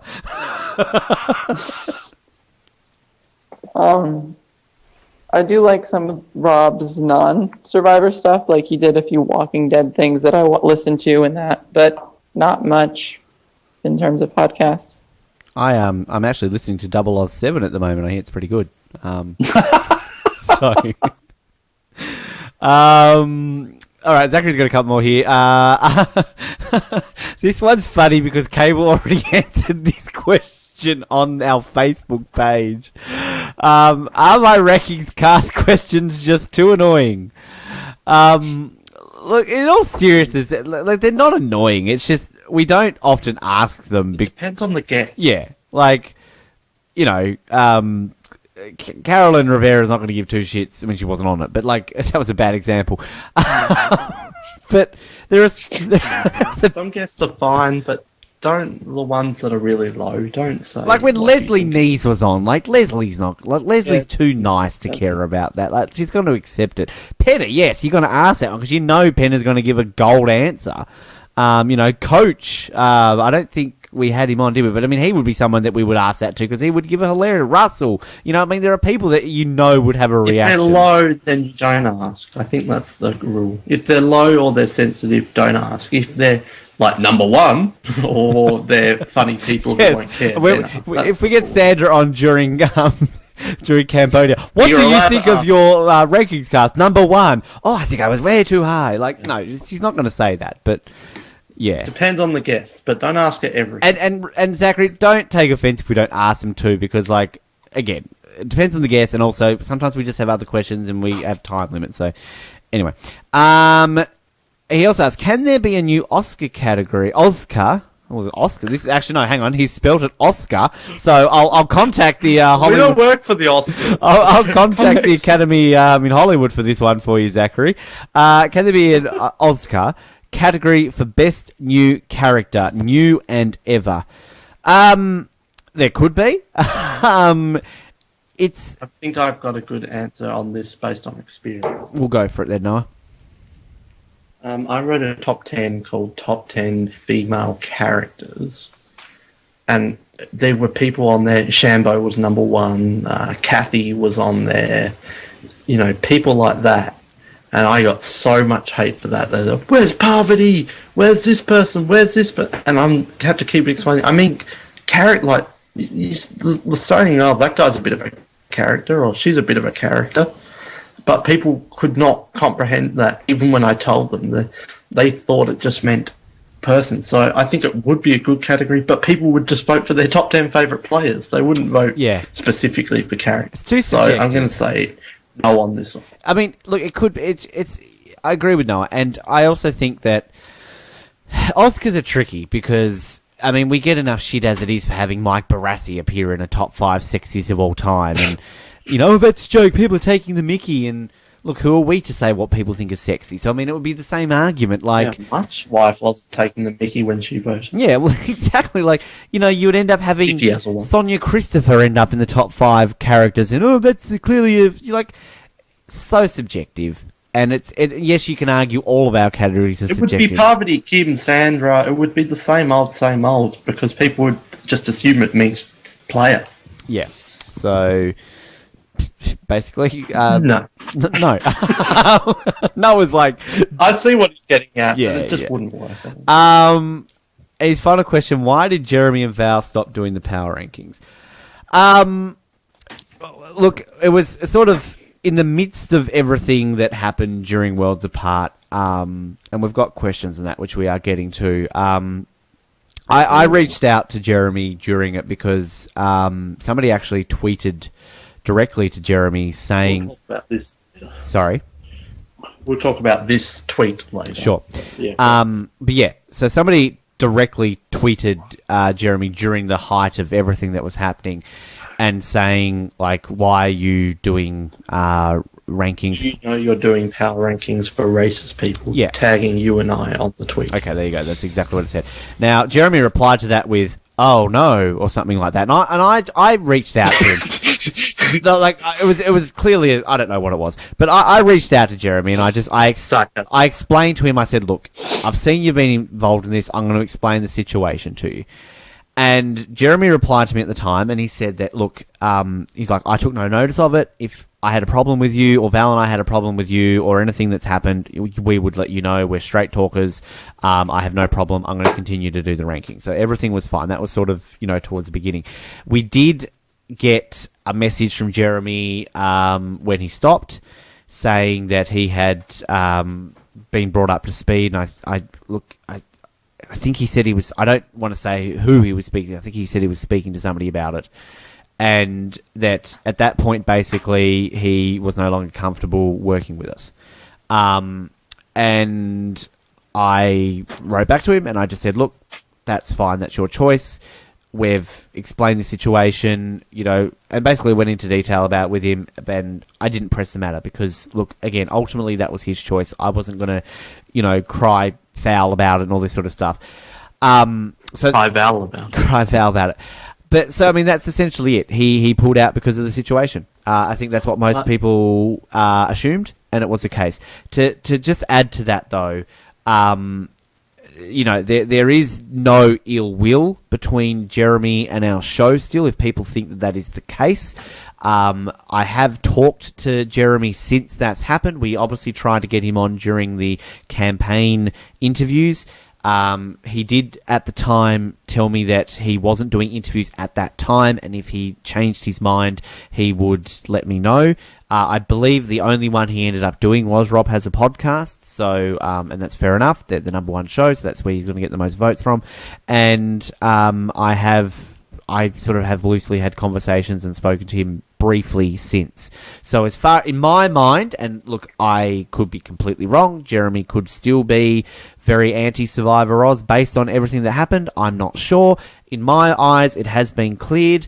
I have spoken to Val, and I mean, we're trying to actually get Val to come on the show, and Val's very keen to come on the show. But obviously now Val's pregnant, so obviously they've got real life matters to attend to. But yeah, basically that's the truth in what happened. I just want to play devil's advocate. I think that is the truth, but I'm just putting this out here as a possible thing, which I don't know if I personally believe it. But when Jeremy dropped out, it was probably 1 week to 2 weeks before Second Chance was announced. So I'm not sure if it was that played also a big part or half the part in the decision, because he knew he would be doing a lot of campaigning and a lot of worry about going back on Survivor, because the timing between the two were very close together. So that's just a possible opinion. That's not trying to deflect it away from us or anything like that. We take full responsibility, but that's just that could have something to do with it. I'm not sure, because it was very close timing between the two situations. So that could be. And it's a good call. And look, we've all theorised about possible reasonings and all this sort of stuff, and I'm not going to get into any of that because, again, as Noah said, we've accepted what happened, we've apologised, we've owned up, we've taken responsibility, and we've moved on. But as we said with this episode, we're here to answer any questions truthfully, and that's the truth. So basically, I mean, we've had 2 seasons in a row where we've had bad luck with our power rankings, because sadly the season before we had Sandra pull out. Sandra phoning it in. Sandra had lost track of the season. She just wasn't into it anymore, so she sadly pulled out, so we ended it with Troyzan. So we've decided basically that this... You said that so upset.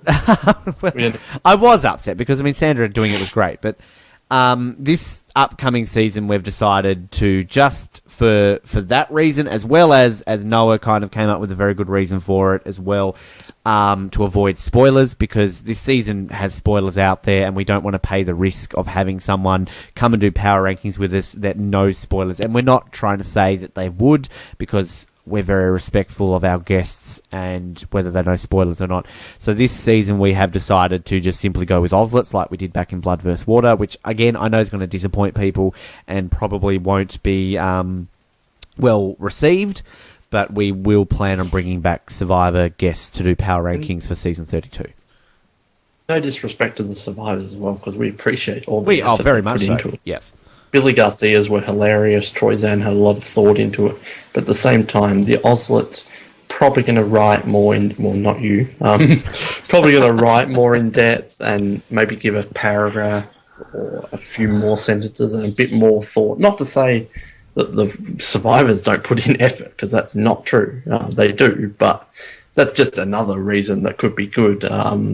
It is a big season, so we're going to have lots of thoughts from various Ozlets. So I think it could still be good without survivors. And in closing too, again, agree with Noah. I completely respect any survivor who has ever done it with us, be it for half a season or a full season. It is a lot of effort. It is a big commitment, and it's something that I always make sure that people, when I contact them for it, and we've reached out to people who are keen to do it, but they just said to us, look, I would love to do that, but I probably could not commit for 13 weeks because I've got this, this, and this, and we respect that.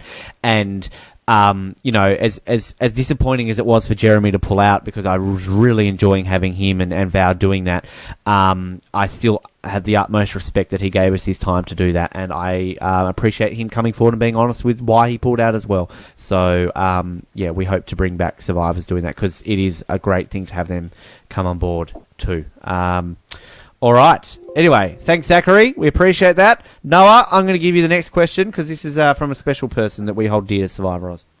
Not that we don't hold you dear, Zachary. Just fuck you, Zachary. We hate you. Let's go to someone better. I'm kidding. We love you, Zachary. Stop asking those annoying questions. All right. This one's from our good friend Riley. Former Ozlet Riley. Jared. I miss her stretched out. I miss Riley. Ben. Oh, she's back on the line. Shout out to Riley. Come back for one episode. Please come back, Riley. Do a cable. Come back. We want you back. Yeah, we want you back. It's different. You didn't want me back. Right. Well, if I had to choose between you and Cable, you and Riley, I'd choose Riley any day of the week. Cable, come on. All right, let's get to Riley. So she's got some great questions here. Who would you rather see play again, Rob M or Rupert? I'll say, for me, Rob M if it's like an all-winner season or a final season, but if it was just like one player and all newbies, probably Rupert. But I don't want either of them back. 4 times is enough. Who the hell doesn't want me back? Well, I think that's the point of the question too, Noah. Rossi, you answer it before Cable. I don't know what that was. I'm going to say Rupert. He hasn't won, so... I would say Rupert. No, I'd say Boston Rob. Cool. I don't think Rupert was very interesting in the last 2 seasons he participated in. Cool. I've just finished Heroes vs. Villains, and even though he wasn't too much of a player, I thought he was hilarious. His over-exaggerated confessionals that were just ridiculous. So I think I'm back on the Rupert bandwagon just because liking him in an ironic way, I guess, because I'm a hipster. Question 2, maybe more so for Ben, this one, but I'm very interested in the answer, even though he won't give a good answer. When is the next Random Secrets episode? Well, to bring back Grumpy Ben from the start of the episode, it's on our frequently asked questions page, Riley. Read it. No, I'm kidding. Yeah, I get asked this question a lot. Look, I was actually just thinking about this today, that it should be something that needs to be organised, and we were planning on doing this every year. I think we did that in 2013, so that's 2 years ago. The difficult thing with the Random Secrets episode is that we have people in mind that we know would be brilliant for it. It's not just an episode where we can get anybody. Like, we had Kathy, Kobe, and Billy for a reason, because we knew that they would answer anything we would ask them. John Carroll is down for it. He will answer anything. I think he could be out. You think? Yeah, I was going to say he might, with a push for second chances, I don't know if he'd really want to be giving up too much stuff that might get him in trouble. I still think he would do it. Jonathan Penner actually said he would love to do it. So I think he would be great. So it's then really getting a female. Sandra, for sure, would be fantastic. And Sandra wouldn't hold back. So I mean, ideally, I would love a lineup of Penner, John, and Sandra. It's a scheduling thing. getting it all tied up. Sadly, with my new job, I only have a limited window of when I can do it and times. And then, of course, that might not necessarily fit all three. So, again, just go over-explaining. But, Riley, I would love to say that I will try and get one done within the next 6 months, if that's hopefully a good enough answer. Because I, personally, from a fan's perspective, would love to do another one. And I'm pretty sure everyone on the first one were pre-jury, weren't they? Yes. Or is Kobe on the jury? Yeah, Kobe was on the jury, sorry. Yeah. But, with these other people, you get some more opinions there. But I think that's one of our most loved episodes, and I might re-listen to that one because it was a great one. And Cable, I always forget, Cable, you were on that episode with me, weren't you? Yeah, I forget that. So next time, when you do the next one, when you do the count, you can say Cable's done one as well. All right. Cable, this is your second random secrets. I love this question. Classic Riley. I chuckled a lot when I saw this. Still laughing. Question 3.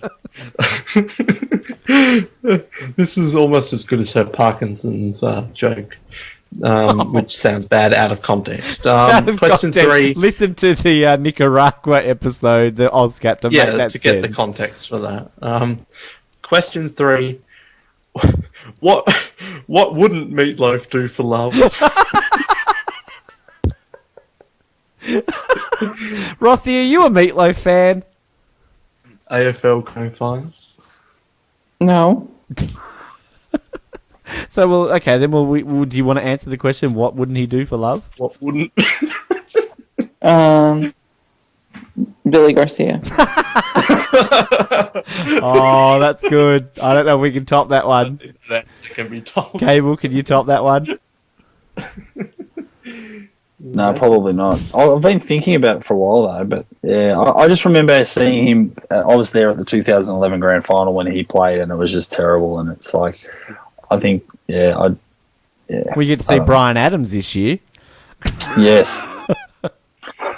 I don't think I can. Wish I had a funny answer, but I think Billy. Yeah, I think Billy Garcia wins. The imagery that strikes up. It's got this picture of like Meatloaf and Billy Garcia like topless in a bed cuddling. I want to see a music video that someone edits together, and I'd do anything for love, but I wouldn't do that. Cut to Billy Garcia. That little smile on his face when Candace says he loves. Yeah, that face. And the subtitle, I love you too. Yeah. Someone please edit that together. Well, that would be amazing. I would do anything. I love you too. But I do that. And Billy creepy smile. And then it cuts at into the end of the music video. I fell in love in this game. Yeah. And cut to Meatloaf. And then Jeff Probst's reaction when he says, "Candace, you mean Candace from?" You mean Meatloaf from the 70s?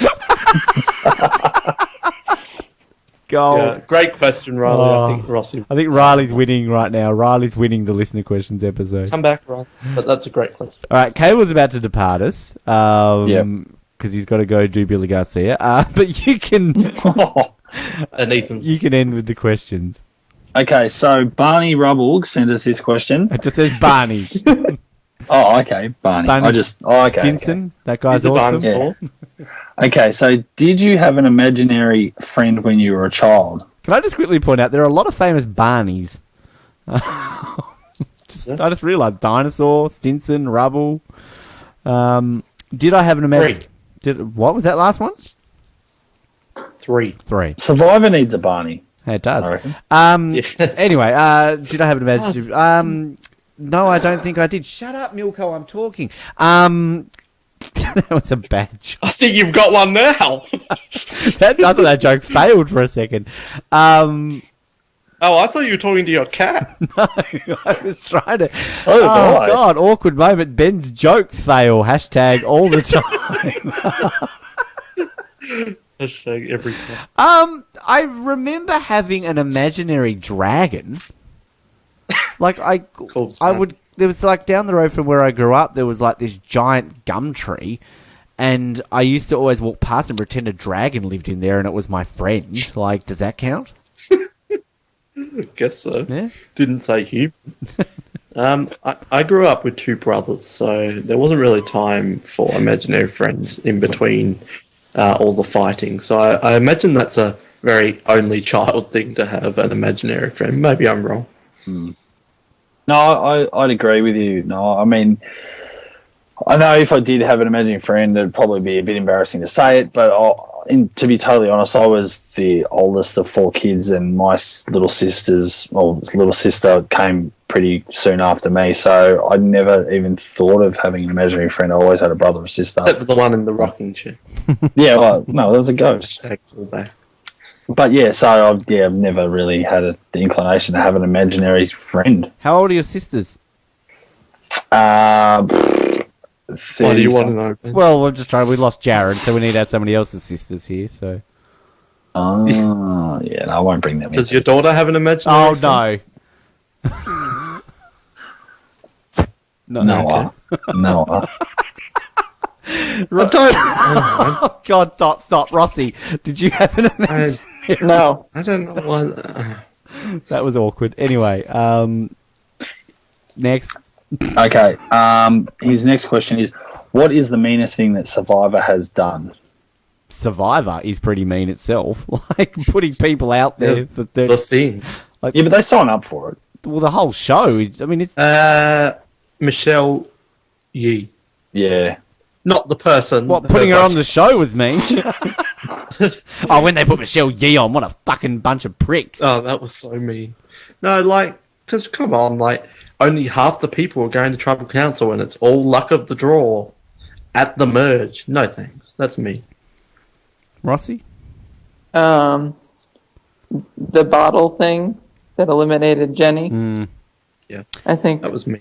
And I don't think it would have happened if the other tribe lost, so. I'm going to be super cliche, making it a final 2 of Micronesia. No, you are a reason. Hey, I didn't say the Outcast because it cost Savage the game to piss another person off on this one. Oh, well, I was going to say that. Oh, God, don't. I think Jeff Probst, that's pretty mean. I yelling at like people like Katie Hansen and stuff like that. I say that because I would probably more so agree with what Noah and Rossi have said, but I just wanted to throw something a little bit different out there. And I think it was mean because it arguably cost Sareed the game. And no, but see, that's where we can go on for this. Well, look, I had that argument. Someone, I don't know whether it was on our website or somewhere else recently, someone else brought that up again. And I got in this argument with them. It's like, but if you go back and watch the episode, never did Jeff say it was a final 3 and they changed it. He was actually saying things. You can see he's hinting that it's a final 2. And it was those 3 girls, or 4 girls at the time when Natalie, before she went, never picked up on it. And Amanda and Parvati, being probably not that great or knowledgeable about the game, just assumed it was going to be a final 3. But it's not. I think it's far more than assumptions. And again, we're just going to debate this over and over again. I think it's been fairly well documented that due to the 2 Medivacs in that season, they did change it. Whereas every other season, like a Token Sheens or a Kagayam, where they've changed it up to a final 2 again, that's been always pre-planned. I feel Micronesia is fairly well documented that they actually changed that. Like, that was not going into that season planned as a final. That was always planned as a final 3. That's the difference I feel in that argument. Yeah, I still don't think that's mean though. I think I know what you're saying. I think Sareed gets to the final 2 or final 3, she wins anyway. But the thing is, you still have to win. You have to win immunity to give yourself that shot. And I just think, well, you didn't win, so it's, I don't know. Anyway, well, the meanest thing. I think the Outcast twist. Oh, God. No, I think at the time, though, look, I can understand where Noah's coming from because I know he argues against that. But I think for its time, it was quite controversial. I think you never assume that people you voted out are going to come back into the game. So I think it was a bit mean because I think it didn't work out the way producers thought it was going to happen, that the Outcasts were going to win as well. So okay. Yeah. Noah's remained silent, so you may as well move to the next question before you go. Yeah, okay, yes. If you could choose any survivor to take over Survivor Oz, who would it be? Rodney. I'm almost being serious with that. Like, Rodney would be fucking awesome. Rupert. Yes, Rupert or Russell. You're tuned into Survivor Oz. And Benry, you're the first person with their own TV show that we've had on the show before. Laura Bonham was a contestant on Bluff versus Water. I spoke to Laura about being my wife. Laura, welcome to the show. You know those little silly intros you do? Oh, yes. Yes. Noah wins that question. Rob. Say cliche. Well, Cable, you've got to go. You're leaving us. I would say Jeff Varner, actually, or Oh, that would be good. yeah, Jeff Varner. Yeah. Rossi, who would you? You're a number one fan. Shauna Mitchell. Hey, her interview was amazing. We heard it. Well, thank you. Thank you. Yeah, Varner, I can see that. Good one there. Thanks, Barney, and thanks, Cable. You've got a jet. You've got a zip, in the words of Kevin Rudd. Yep. I don't even know what that means. All right. Well, you have fun with your child. Yes. Have a good zzz. Bye. All right. Bye. Okay. All right. Let's get into. Oh, finally. All right, let's get this party started. All right, Cable's gone. Let's start the real questions. Why is Cable a shithead? There's all those fake questions gone. Now let's do the real thing. Only joke, Cable, if you listen. All right, I'll get a couple out here. I'll get you guys to ask a few more. Nate, from Cook Islands. What's up? Oh, there you go. You could do the Survivor, right? Hey, he'd be all right. Nate says, have all American/Canadians try an Australian accent and all Australians/New Zealanders do an American one. Rossi, can you do? I'm not going first. So. Can you do an Australian? I'm not going first. You're what? I'm not going first. You're not going first. I was about to say I don't have gophers. It's not an Australian saying. I thought he was saying I'm going a verse, and I'm like, what does that mean? Mate, I don't have gophers. Hey there, my name is Ben. Like, no, that wasn't a good one. Well, it depends what you want. Do you want like a big Southern accent, like Keith Noel from down the south, or do you want a Boston accent? Boston. Or do you just want that typical American accent? You know, the one that British actors do when they're on American shows, that exaggerated American accent. Yeah, I don't know which one they want, Noah. I mean, it's pretty difficult to understand because Nate's got a pretty diverse question there, and I'm not too sure exactly what he wants from. Why is my accent so funny? What is so funny about the way I speak? You are being racist, sir. Funny? You are being racist. Yeah. Go cry to your mom. I'm gonna go park my car. I can't do Boston. I can't do Boston. Pork your what? I'd rather do a Canadian one. Oi. Oi, what you talking about, eh? Gonna go. Oh yeah. Gonna go get the Zamboni. Sorry. Gonna go play some pond hockey and gonna go watch the Canucks. All right, Rossi, shut me up, Rossi. Come on, Australian. G'day, cunt.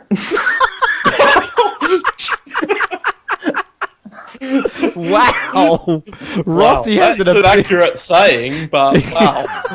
Rossi's been visiting Bridgewater lately. He's been to the Bridgewater Woolworths. That's what we would call a bogan, Ross. You know, Rossi, you did a decent job of that. I'm going to give you props for that one because I was expecting something completely different from you, but good. Well, at least you didn't do the cliche throw another shrimp on the barbie. We don't actually say that, but we do say what Rossi said. Well, maybe not necessarily the C word. Well, we would say it more endearing than like Americans or Canadians. It can be used as a compliment, but wow, Rossi. Jesus, is that the first ever time we've heard Rossi drop the C word on this show? Yeah. Okay. That was not bad. I didn't actually hear the Australian accent because I was distracted. But that was not bad. All right. I think Rossi wins that question. Okay, Rossi, ask the next one. I'm assuming, is that directed to you? I'm assuming. Ben? Yes, I think so. Okay. I wanted to make sure his name wasn't Sam Ben. Well, that could be. Sam Ben? For Rossi, Sam Ben. He's Italian. For Rossi, his last name is Sam Ben. For Rossi, Sam Ben. Ben, why do you hate the term casual fans? what would you prefer they be called? I don't know what I would... I just find casual fan derogative because, like, I understand what people are referring to when they say a casual fan, but I just think that the way certain corners of the Survivor community, like, it's so demeaning the way they talk down to casual fans. And I don't necessarily think casual fans are bad things. And it's sort of pointed out they're casual fans' opinions. Oh, it's a casual fan's opinion to, like, Boston Rob or fans of the show. Yeah, exactly right. The word in that, if you're missing out on, is fan. And if you want to be absolutely 100% correct, Survivor would not exist if it wasn't for the casual fans, because you get 10 million people watching an episode each week now. How many out of those 10 million are the die-hard core, 3,000. Exactly. Like, you look at the main... Maybe 10. Well, you look at the main avenues for fans on the internet, and, 10,000, 15, 20,000, you would say, up there. No more than 50,000 of these really avid die-hard fans who go to events, who talk, who host... What do the die-hard fans have to do with anything? Oh, right, we're going back to Die Hard again. I get it now. Hashtag old joke. But, look, I don't know what you would call them. I just can't... Look, maybe that goes back to that question where, what do you hate for no reason? Maybe that's my answer for that question. I just do not like that term, and it annoys me that just people automatically think, oh, casual fans' opinion. Like, so what? Again, Noah said it. So mean. They're fans. Who gives a shit? You wouldn't be in your corner on the internet trolling about how expert you are on Survivor if these so-called casual fans didn't exist. We wouldn't have a show right now if it wasn't for the, quote, casual fans. I'm not a casual fan of Survivor, but I'm a casual fan of a lot of things, though. Yeah. Like, I don't know, the Marvel movies. I like them, but I don't memorize names of characters or have strong opinions. I'm a casual fan of them. So every Survivor fan who is a diehard fan who complains about the casual fan is a casual fan of something. Yeah, exactly. Exactly right. So, yeah, I probably gave a shit answer to that question, but whatever. Casual fan answer. Well, according to large portions of the internet, you are a casual fan. Which is laughable because, like, look, I get what they're saying. Good on them. Haha, hilarious. But, yeah. You host a freaking Survivor. Yeah, I'm such a casual fan. Fuck. God. What season are we talking? Using that logic, we did do a Bringing Sexy Back podcast. Well, I don't give a shit if we're casual fans. I'm not even going to use the word fan. That's something I hate for no reason. Yes. Bringing Sexy. Winning. There we go. That's the answer. Yeah. All right. Let's see what Giovanni Orlana has to say. Boy or a girl? I think that's a girl. Oh, I don't know. Doesn't matter. We don't discriminate. Sorry, Giovanni, if you're a... Yep. Survivor Oz is amazing. Thank you, Giovanni. Thank you. And I hope more people will realise that. Me too. I agree. Thank you, Giovanni. One, would any of you apply for Survivor? Yes, I would. I wouldn't get on. Yeah, I'd apply, but I wouldn't get on. Rossi already has. Rossi has, so. but doesn't want to. Yep. 2, what's your favourite season? Don't have one, but I love Gabon. I love Cook Island. I love Heroes vs. Villains. I love Australia. I love China. So they're some of my favourites. All Stars. And special shout out to my perennial underrated gems, One World and Thailand. Rossi? Australia. Good boy. 3, have you met any survivors in real life? No, but I would really love to, but I also think it would be kind of weird, but I would like to meet some survivors. Rossi, I always forget, have you? No. No. The extent is talking to them on the phone. Right. The only ones I've met in person is Eliza and Yao Man when I was in Malaysia. But you'll be meeting a bunch of them soon. Well, hopefully, if they're attending.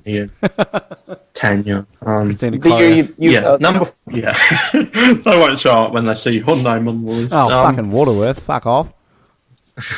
Number 4, do Oslerts have to do podcasts, or can they just write articles? Well, Alina doesn't do either, so I don't think there's a particular rule, as long as they do something. That wasn't meant as offensive, but it means as an example of someone who doesn't do either, and she's an Oslert. So as long as you're doing stuff and not just being dead weight, then I think it's fine. Yeah, we hire people for all jokes aside, Alina's our graphics designer, so she purely does graphics. She has no interest in doing articles or appearing on episodes. That's fair enough. There are some people who appear on episodes and don't like doing articles. There are some people who like doing articles and don't like doing episodes. There are people who do both. They're Oslets are hired for various skills, and there's no requirement for them to do episodes. We'd like them to do articles. Just have to do stuff. Yeah, it all comes down to being active and contributing. So, yeah, there you go. Apply next year, Giovanni. I'd love to have you on the show. Yeah. Okay, this one's from Jack Thibault. Thibault? Jack, what'd you say, Jack? Hopefully pronounced your name there right, Jack. Hi, Survivor Oz. I have 2 questions. Hi. For Ben, for the upcoming Listener Questions episode. My first question is, do you listen to the interviews after you have done them and they are up on the website? I have. I don't go out of my way to. I don't really like hearing myself, and once I do it, that's why you'll hear me say I don't remember what's said in interviews sometimes, because I don't listen to... the only ones I really listen back to are, like, the Ozcaps. I went and did a big re-listen to some of them.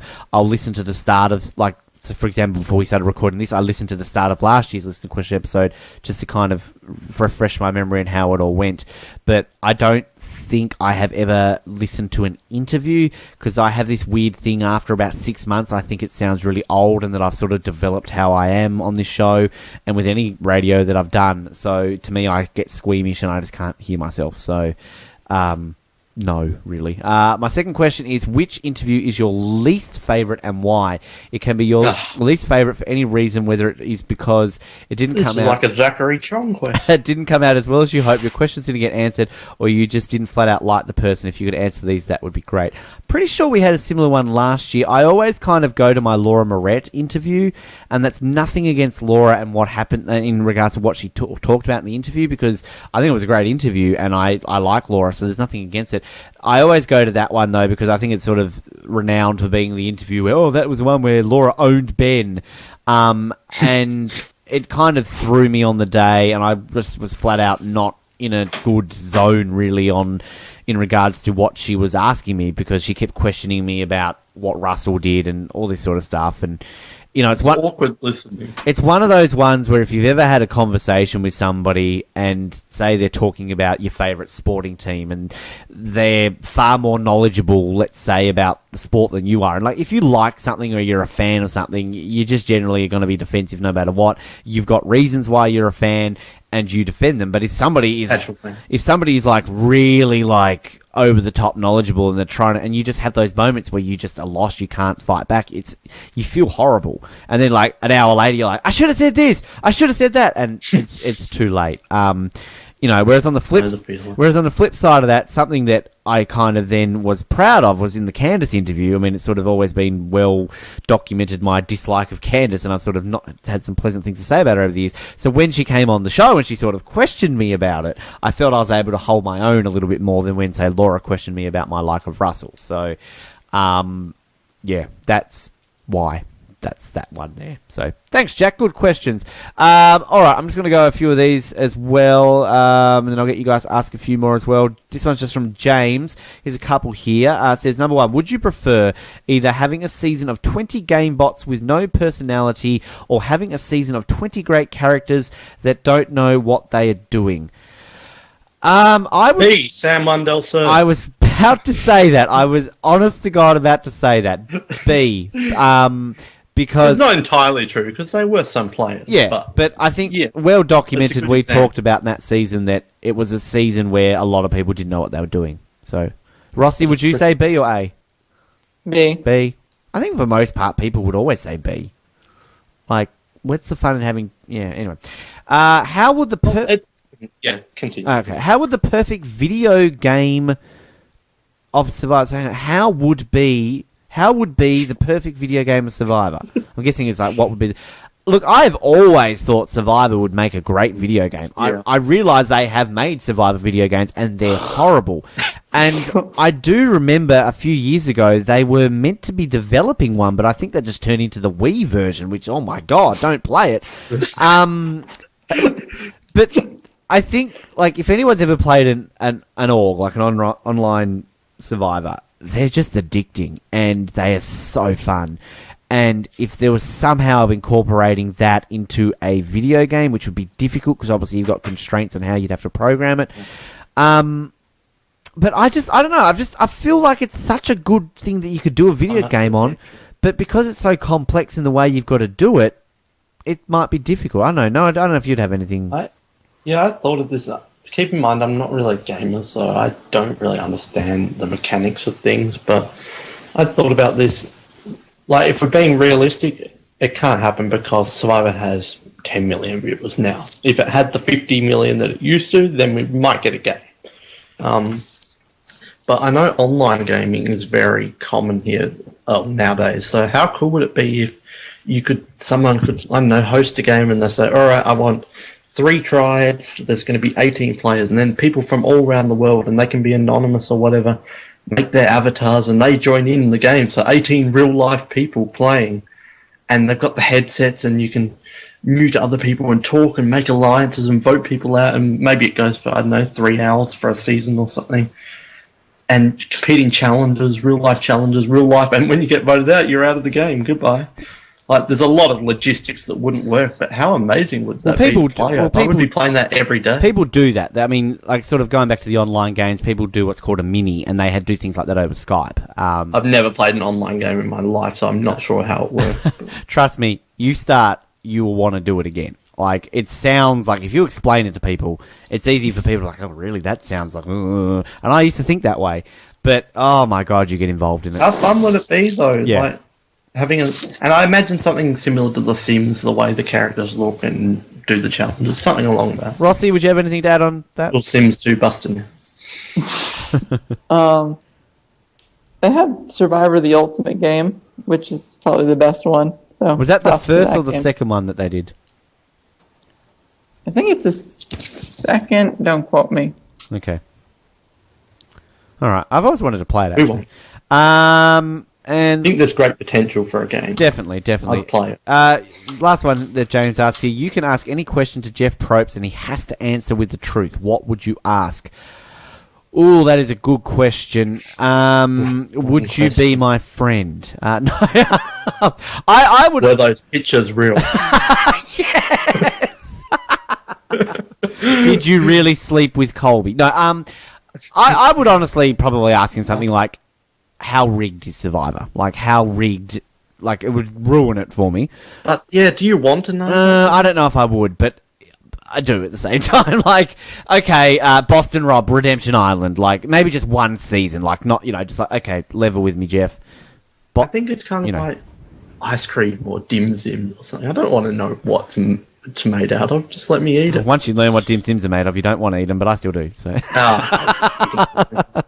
I learned those things, and then a week later, I'm never eating dim sims again. A week later, 2 dim sims. Well, that was like that Super Size Me movie about McDonald's. It's meant to put you off, and as soon as I watched it, I went and got a Big Mac. I was hungry.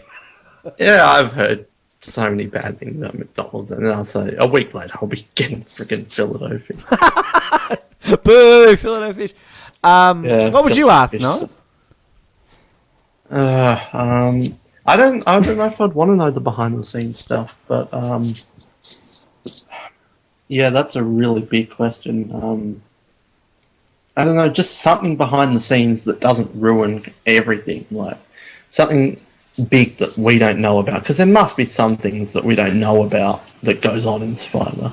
So something along those lines, but I don't know, that's a big question, I'm not quite sure. Rossi, what would you ask? How good was Julie? Yes. Well, actually, on that, is Julie the only survivor that you've ever... Yeah, that would be interesting. You know, have you ever actually gotten with any other ones besides Julie? Like, Bit of a waste of a question, but I would be very fascinated. hey, look, I'm the person who asked Mark Burnett about green buffs. You're talking about wasted questions. You know, there you go. Okay, Rossi, you can ask the next one.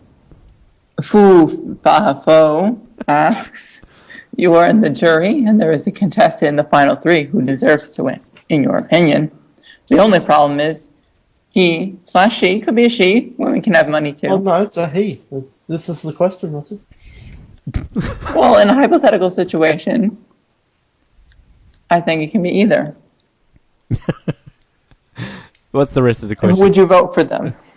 So basically, if there's somebody in the final three who deserves to win, in my opinion, but they're a millionaire, would you vote for them? Yes. If they deserve to win. This... I shouldn't go so deep into it, but morally, or just on a human level, it's quite... He didn't specify on who the other person was, but say the other person was a lower class person, like barely not barely homeless, like on the edge of homelessness. It's really a weighted question, because you could say on one end, yeah, they played the best game, give it to them, give the money, they're going to get the $1 million. But then if you really think about it, it's just a stupid game show. And this could actually be, like, in 50 years, no one will be talking about Survivor, and this could change someone's life. So it's really hard. I think it's harder to say. It's easy to say, give it to the millionaire playing Monday morning quarterback. But yeah, I think it's actually a philosophical question if you got really deep into it. I just think that, to elaborate on what I said, like, Noah, you've explained it well before, like how celebrities are people too. Like, why does it matter if it's John Rocker or somebody like that? Like, who gives a shit? Like, I can see where the question is coming from, but if you know, like, Bill Gates could be the greatest Survivor player of all time. Like, he could come out and do, like, whatever. Bill, wins immunity. I think, in a way, it's discrimination to say, oh, no, he doesn't deserve to win because he's a millionaire. Like, so what? Like, millionaires, like, I get it, but to me, I think Survivor's developed more into a game now where it's just more of a status symbol and a pride factor to win the game rather than the money. Like, yeah, people talk about winning $1 million will change their lives, but I feel it's moved away a bit more from when it was in those early days. Like, wow, $1 million.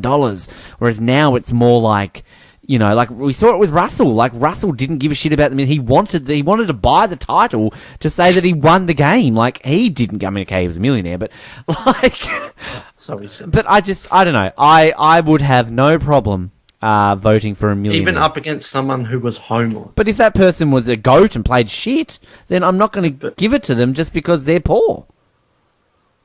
It's a really hard question. I'm not sure what I would do, if I'm being honest. Come on, Rossi, you're going to give us an honest answer with this one. I probably wouldn't do it, but it's tough to say. Cool. You probably wouldn't do what? Give the millionaire money? Yeah, give the millionaire more money. All right, next question. Long-time listener, good friend, Willie LaShawn asks, I like this question. In 10 words or less, tell us why Billy Garcia is the best Survivor of all time. Good one, Willie. Do you want us to do this one, Ben?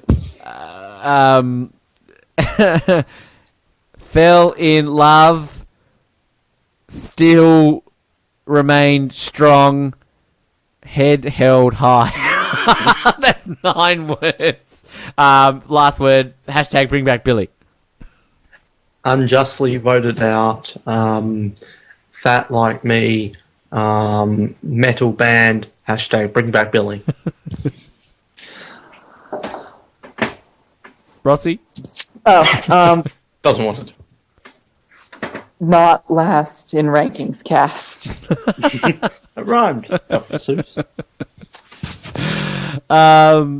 Cool. All right. I'll just go for another question now. Harold Rice. What do you think of people who say there is no such things as a bitter jury? Survivor is an emotional game, and sometimes people vote out of spite against people they don't like the All-Stars, Samoa, and South Pacific Final Tribal Councils. That is a very good question, and one that I know is going to piss a lot of people off who listen to this show. No, you can go first. Yeah, this is a very good question, and it's one I've considered writing an article about. And I'm probably in a Laura Moret situation where just not on top of my game giving the best possible answer, because I've thought about this question in the past, but I have to say I get the argument that if you piss the jury member off, then that's part of the game. You piss them off, you don't win. But I also think there is a bit of jury. I think that is a thing. I actually think in the heat of the moment, some people vote for the person who deep down they don't think deserves to win, but they just so angry at the other person. And if a jury member is voting for someone they don't think deserves to win, then just in my personal opinion, others would disagree. It's all a matter of opinion, although people would tell you otherwise and tell you suck and whatever. That's the internet. In my personal opinion, if they're voting for someone who they don't believe deserves to win, then that's probably a bit of jury. I wish I had a better argument because I had thought about this, but that's what it boils down to. I do believe bit of juries exist, although sometimes it is a case of the person playing bad. Like, I don't necessarily think that Heroes vs. Villains was a bit of jury against Russell or anything that, and you could almost argue Samoa, but that's another debatable one. But I do think they exist in some points, bit of jury. Rossi? I agree with Noah. There are bitter juries, but I think it all depends on your management of the people. And I think, more so I have the issue with people claiming they lost because of a bitter jury when I just don't think they had it in them to win if they couldn't win under those set circumstances. That's your hand you're dealt. Deal with it. I absolutely agree with you on management. I think that's a huge part. I agree with you there, Rossi.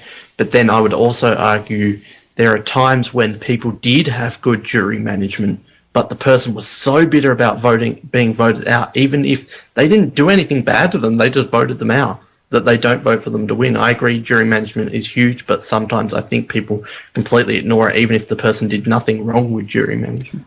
I think that, yes, I agree with the ultimate way of looking at it, that if you analyse Survivor as a game, it's a social game. And yes, jury management is key because, of course, at the end of the day, they're the ones who vote for you to win.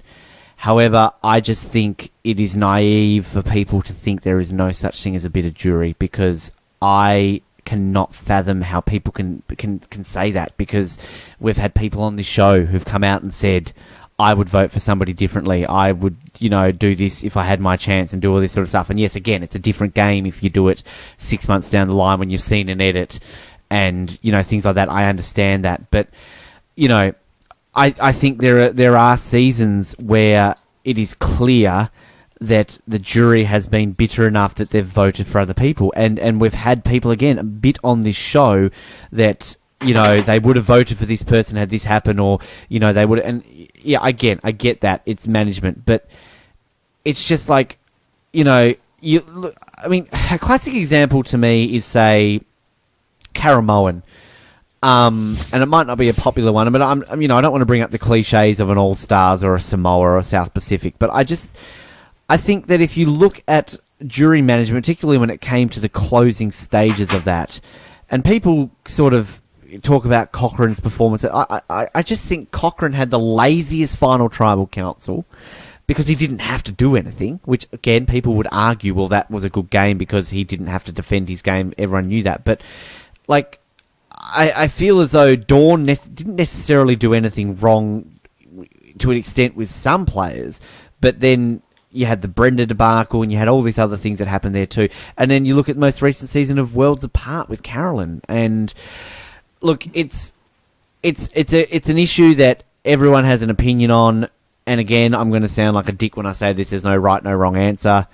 People are going to say yes, there is, but I ultimately don't think there is. My key solution to this, and again, this is another contentious debate which people don't necessarily agree with, sequester the jury. I think it used to be a case where it was a rule in those early days you weren't meant to talk about it. And look at the early seasons of Survivor. We always had 4-3 votes. Or when was the last time we had a close vote? Nicaragua. We're into season 31. Nearly 10 seasons it has been.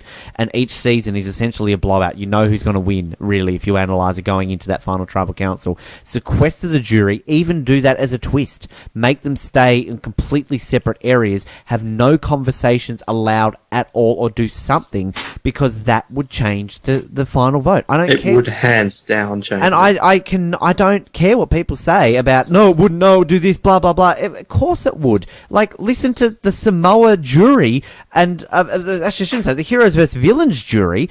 Everybody against, and, fair enough, Russell deserved not to get any votes at the end there, but it was a clear-cut plan from the jury to deliberately make sure he didn't get a single vote, so he wouldn't even get second. Now, would that have happened had they been sequestered? Maybe it would have, because of how much he did it.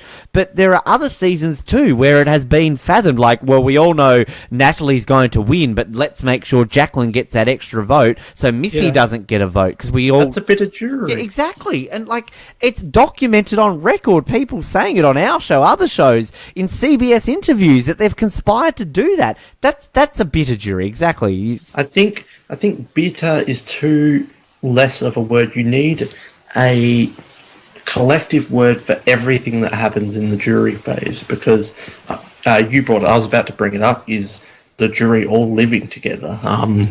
So that can sway things. So I don't necessarily think bitter jury is the word, but I do think changed votes happen for a huge amount of reasons that aren't necessarily how people would have voted or blah, blah, blah. So it's a long-winded thing. We could do an episode on it, but I don't think bitter is a good word. I think you need a collective word for things that happen during the jury phase that could potentially change what would have been the vote. I'll put it this way, just to conclude on this point. Listen to any interview that we ever have, and I will generally always ask the question to a juror, going into the final tribal council, did you know you were going to vote for Mike, or did you? And 95% of the time, they always say, oh, I always knew I was going to vote for them.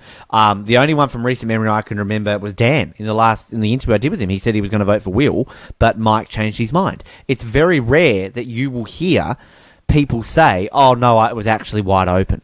So... It's such a complex game because you have to have friends. You can't piss people off. But if you did that and didn't make any moves, then they're not going to vote for you because you didn't make moves. But then if you make moves, you piss people off. So it's the game is just so complex. I think that's why I love it. And look at someone like Amanda, who gets to the end and maybe has a really good case of winning, but she just can't sell herself to win the game. So, yeah, anyway, okay. Harold's got a couple more. Good question. Very good question, Harold. If you played Survivor, which contestant would you want to play with? Oh, so many. So many. Dan Kay. Well, you joke, but some of the obscure one could be good. Who would you say, Noah? Just you don't want someone too aggressive, or you don't want someone who will ruin your plans. You just want that kind of middleman. Let me think. Maybe... I feel like this is going to be completely ridiculous, but I feel like me and Wes could do some damage together in the game. I think that would be a good duo. Actually, I'm gonna change my Dan. I'm gonna say Dan Barry. I just want to hang out with an astronaut. Oh, yeah, you're telling me about Dan Barry. Rossi? What was the specific question again? I missed If you played Survivor, which contestant would you want to play with? I'm going to go with Jenny Guzambai. Jenny gets I love me some Jenny. Go, Jenny. Who is the greatest contestant never to have won? Eve Rozier. Well, I guess we could always just go really on who we voted for in the Oscars for this one. So, Noah, who do you think is the greatest player never to have won? I can't quite remember who I said, but... I can see it right now.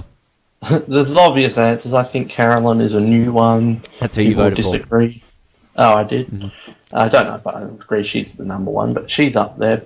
At the same time, people lost for a reason. This all comes into the bit of jury thing, but I'm just going to say Carolyn, but that's probably not who I would really go for, but just off the top of my head. Rossi? I don't know, whoever I put down for the vote. Who did you vote for? You voted for Helen Glover. Oh, there you go. It's a good one. Good one. I'm going to be the cliche everyone hates Ben moment, Russell. There you go. Have to do it. Samoa Russell, yes. And what do you think of Total Drama?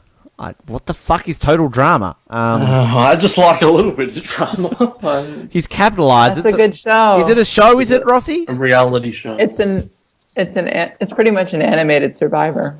Oh, is that the? I've heard of that. Oh, I think it's like where teenagers go camping, but it's like they vote each other off and stuff. Never seen it. Yeah, never seen it. So Sure, it's great. I'm sure it would be fun to watch. Okay, I'll go through a few more here, and I'll get these guys to answer, because we're getting down to the last few now. Big Brother sucks. Noah, did you send this one in? That's from me. What is the worst twist that Survivor could do? America voting for the winner, final tribal council with 4 people, or other? I like how there's the Big Brother sucks in there. So, okay. What does that have to do with anything? But I'm going to be unpopular here. If they did, let's not touch on other. That's too long of an episode to do other. On his options, I think Final Four, I don't want it to ever happen. Hear me out. I don't want it to ever happen. If it happened, it wouldn't be the end of the world. It would just be, I don't know, Final Four with a 12-person jury. Like, it could be something new, something different. I don't want it to happen, but if it happened, it'd be, all right, they're trying Final Four. It didn't work. They're not going to do it again. So I don't think that would be the end of the world. America voting for the player, that would be the end of the world. It may make me stop watching the show. Rossi? Yeah, I definitely agree with the second thing Noah said. That would definitely turn me off on the show. Maybe do Survivor. They should do Survivor like they do the Big Brother UK, Australia. Just have fan it eliminations. Yeah, but have it live so you get to see as it goes on. I would like that, actually. I think that'd be great. Too hard to do. Look, I wouldn't be opposed to Final Tribal Council 4. As Noah said, like, look, if it happened, you'd be like, you'd grown a bit, but it could be great. Like, I mean, go back to season 7, and if you had have said back then they're going to do a Final 3 one day, oh, the worst thing ever. But I mean, sorry to butt in, but think about it. Like, if we think about it logical, worlds apart, it would be Rodney, and I'm sure Rodney would get some votes, and Mike would probably still win, but it would change up. It would a lot more people getting votes. Yeah. Sequester the jury with the Final 4. Yeah, who's Sam Mundell's third? That's Keith.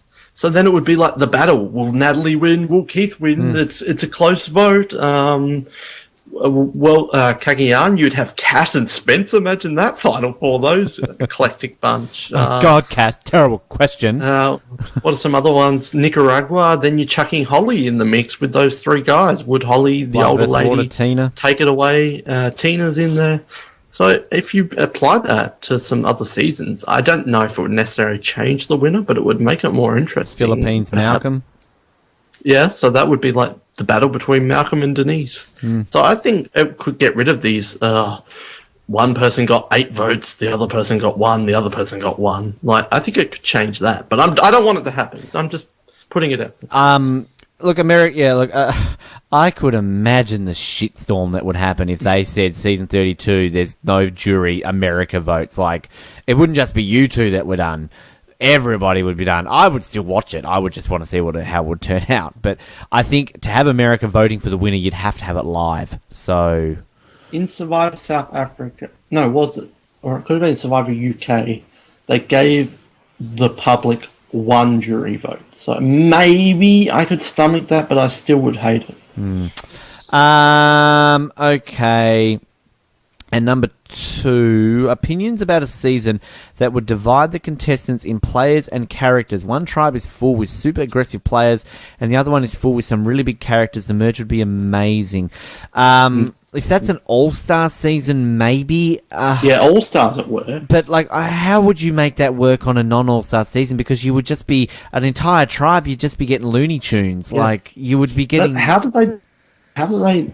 Because, like, Spencer in the pre-games, it was making it like he was a big character. Yeah. But in the end, he turned out to be more of a big player than a character. So it wouldn't really work. And how would you work it on like Tony is both? So yeah, it's too subjective. I think. Yeah, Rossi, you have anything out on that? No. No. Okay, cool. Sorry if you do, please chime in. Like, I'm not trying to ignore you. And what is the stupidest move you've seen? Movie? Oh, movie. It is movie. I thought move. Stupidest movie you've seen? Twilight?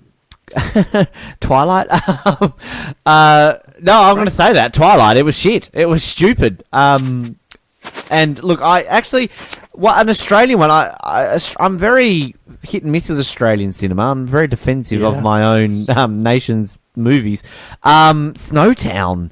You seen that? That was rubbish. That was like billed as like. I'd say I've seen Snowtown. It was like because if anyone knows what Snowtown is about, like there was these series of horrific murders in a town actually it wasn't in the town of Snowtown. It was in South Australia, and they dumped. I don't think that movie's called Snowtown. It is called Snowtown. Yeah. Is it? Yeah. So they basically these two people, they killed all these people that they hated. Like they picked on like homosexuals and it's all based on real life. They were just fucked up mental people, and to get rid of the bodies, they put them in barrels in acid in an old bank vault in a town called Snowtown in South Australia. They killed like 10 people. So they made a movie on it. And of course, it's like billed as like, oh, this is horrific, this is gross, it will make you sick. Like, it's one of these ones where they like claim it's just disturbing, and people walked out of the cinemas. It was the biggest piece of rubbish I think I've ever seen. And like, there was one scene in the movie where I slightly went, oh, that's a bit gross, and the rest of it I was like, oh my god, this is terrible. So that's my vote. It's a great question, but these questions are just... I've seen so many movies and things like that in my life, but I wouldn't have come up with this answer until you mentioned Snowtown, and it jogged my memory.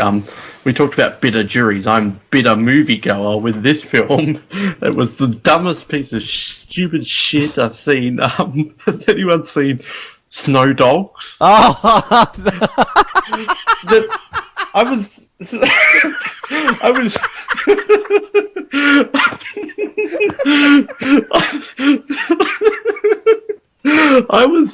semi-young when Snow Dogs...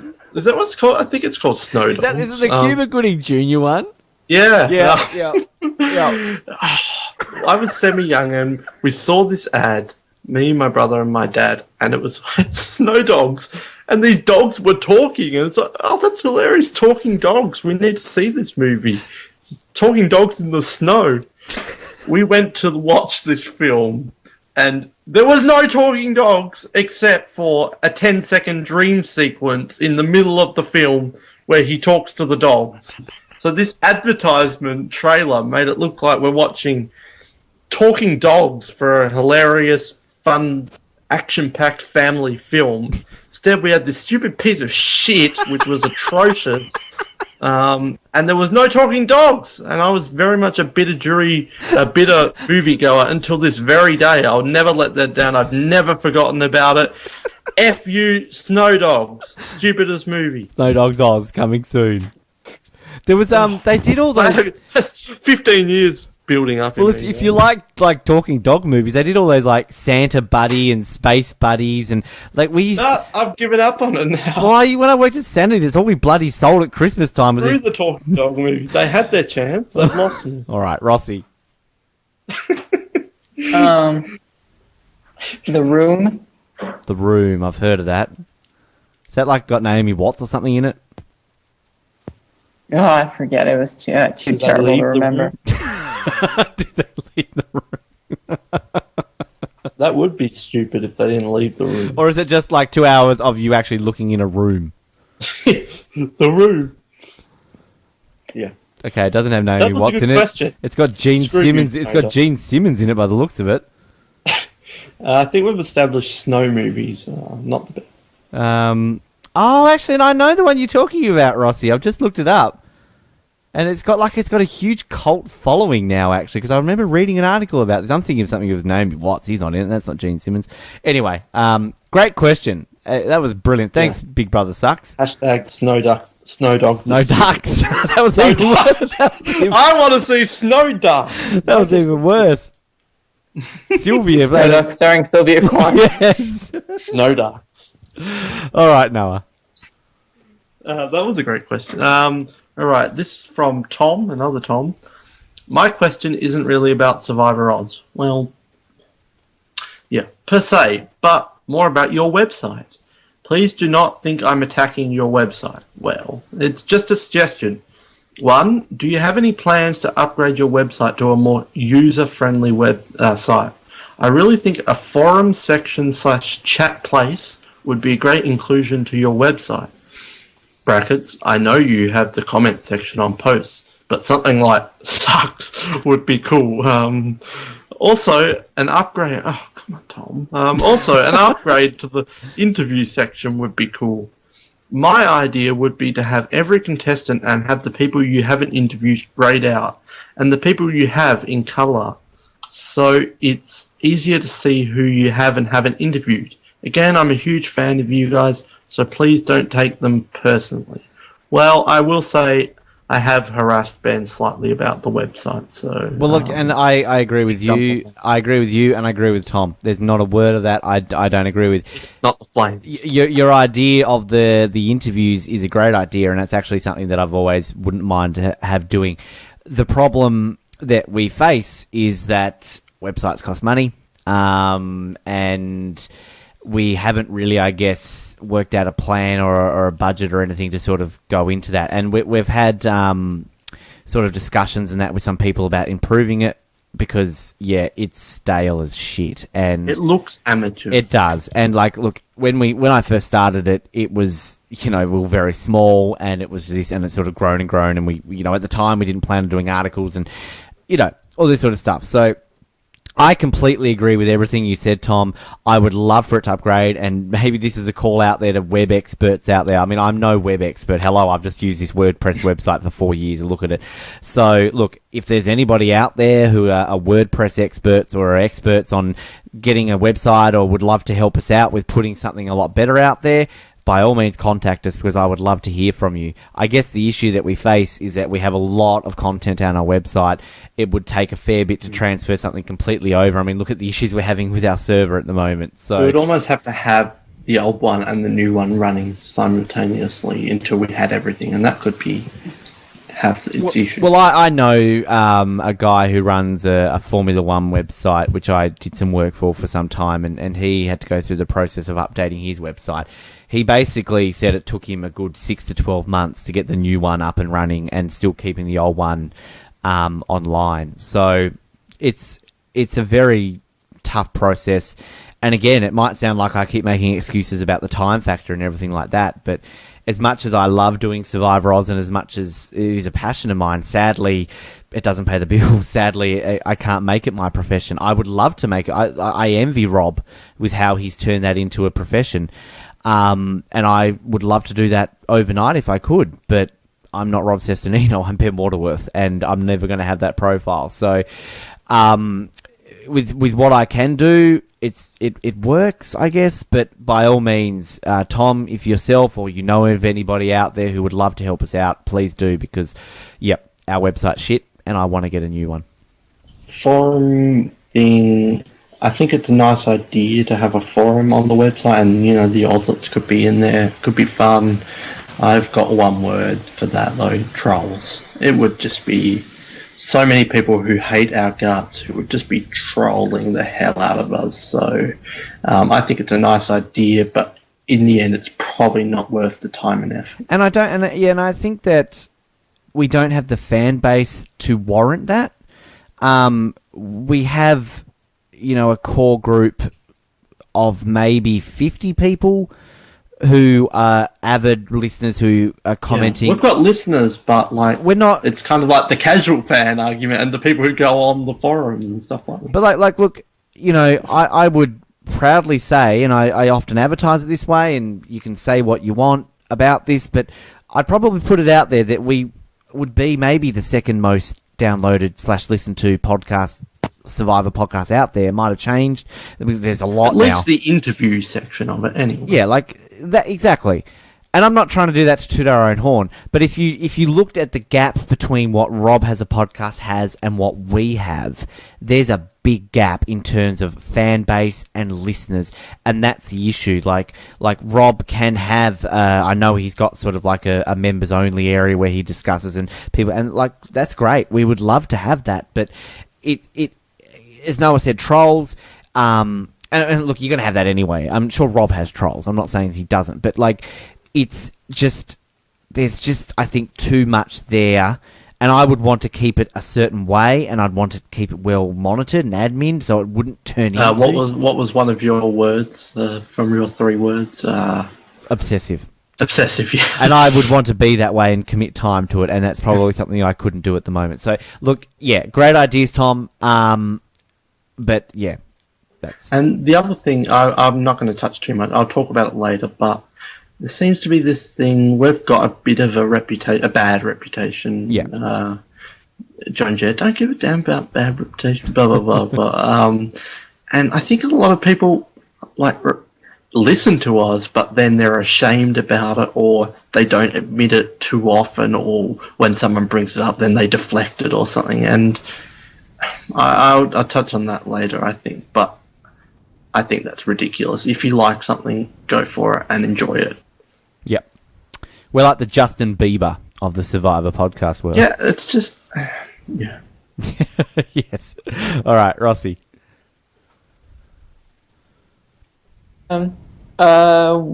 Andali says, no bullshit.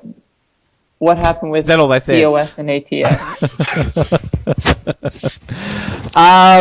So the question was, what happened with POS and ATS? ATS being what? Addicted to Survivor. I, from a personal standpoint, I left the group before any of the Worlds Apart stuff happened. Can I just point that out there? People, I think, have gotten into their mind that I ran away with my tails between my legs after that happened. No. I left a good month or so before Worlds Apart, I think, even started. There was always a love-hate relationship there. As Noah kind of said, bad reputations out there. And, that was well before anything that happened this year. And it wasn't based purely, I think, on anything that we'd done. We just had, particularly myself, I guess, I shouldn't lump all of the Ozlets in, have opinions that don't necessarily reflect in what... You were vocal. Well, I'm getting to that. That don't necessarily reflect the type of community that, say, are previously on Survivor. I will just say, Addicted to Survivor, that's a separate entity. I'll get to that, because never had an issue with Addicted to Survivor. I guess in the long run, yes, I was vocal, and I have improved. But because you're not there. But I guess when it comes back to the obsessive point, I'm one for opinions, particularly in the written form online, and I used to be terrible. It wasn't just Survivor, it was in a lot of things. I would constantly be in debates and things like this online. And once I get into something like that and I want to express my opinions and then I'm having things, I get very much involved and go too far for the most part. And I think there was an article that was posted, and, I want to defend the product that we're putting out. And we ask for comments and replies and opinions, which is fair enough, and we would get negative ones, fair enough. We're not expecting them to all be positive. And I would come in and I would defend sometimes what Ozlets had written or things that were said. People would misconstrue that sometimes, that I would be like, oh, well, you're not asking for, you don't want negative opinions. And that was never the case. And there was, look, I can't even remember what it was over, but I just got to the point where I was like, look, I've had enough of this. I just cannot stand how it is in that group, because it's an interesting being previously on Survivor. If people are listening to this and they don't know what previously on Survivor is, it is a very popular Survivor-based Facebook group where there's about 5,000 members, and it's very snarky, sarcastic, and it's very troll-esque, I guess you could say. If not everyone in the group is a troll, And there are very vocal people that are very quick to have their opinions, and it's always their way or the highway. There are some very intelligent people and great people in that group who I could have a conversation with all the time. It was not all bad and previously on Survivor. I'm not trying to sell this as some group that was just the worst thing ever, because I did enjoy my time and the conversations I had in there. And for the most part, yes, there were people in that group that really disliked us and really hated us. And we knew who they were. We knew their names. We trust us. We know who they were and still are. And you would just ignore what they say and you would have conversations with other people. I just got sick of it and I left. And when I left, people were trying to add me back in. Like, it was insane. Like, I kept, like, logging on, you know, and such added you to previous on Survivor, and I had to keep, look, please, no, I'm done. And they kept saying to me, like, well, why are you leaving? And I'm like, look, I just can't handle it. Then everything else happened, and it just got 100 times worse. I wasn't in the group, but trust me, I know what was being said about me, what was being said about our Oslets, what was being said about our group. It still gets said. It's died down a lot now. But probably back up after this post. Probably. Fair enough. But like, look, my opinion of it is that, yes, again, we said what we said, we did what we did, we've owned up to it, we've moved on. I still stand by the fact that, for the most part, what was said against us, and not just against us, and what is said about some other things, is 100 times worse than what we said. Not to excuse anything that we said again. And it baffles me, the reputation and the running jokes that they have with our show, based purely on something that's happened and we've moved on from, yet they're continuing to dig a situation worse. So that's essentially what happened with Addicted to Survivor, which is another Facebook group which is run by different people. And to me, that was way more civil. That was just conversations. It was just a very relaxed group, and if you want to quote use the casual fans term, it was a lot more friendlier for people in that situation, I felt, who just wanted to ask a question. Basically, with the situation that happens in Worlds Apart, the admin of Addicted to Survivor, actually, again, I had left Addicted to Survivor before that had happened. Actually, I left during it because of the stuff that was being posted against our name. Then when I left, I was contacted by the admin, who said that they had banned me from the group until I would own up to what we said and did. And I had a bit of a conversation, an argument, I guess you'd say, with them, because I felt the way they were wording and portraying us was completely false. And I just basically said, no, I'm not having this conversation with you. I'm not losing any sleep, leaving the group. So long story short, I'm no longer a member of either of those groups on Facebook. I have no plans on joining them for the foreseeable future. And I have to say, my life has probably been a lot better since I left both those groups. Because, yeah, I see screenshots and things of what's said in the group. People share them with me, but I'm not there to get in a huff and go too far with things. So that's Cable's job. Yes. And Julian, who often speaks his mind a little bit. Those two have that covered. Yes, indeed. There's another question here from Giovanni. I didn't realise. I didn't even lump those two together.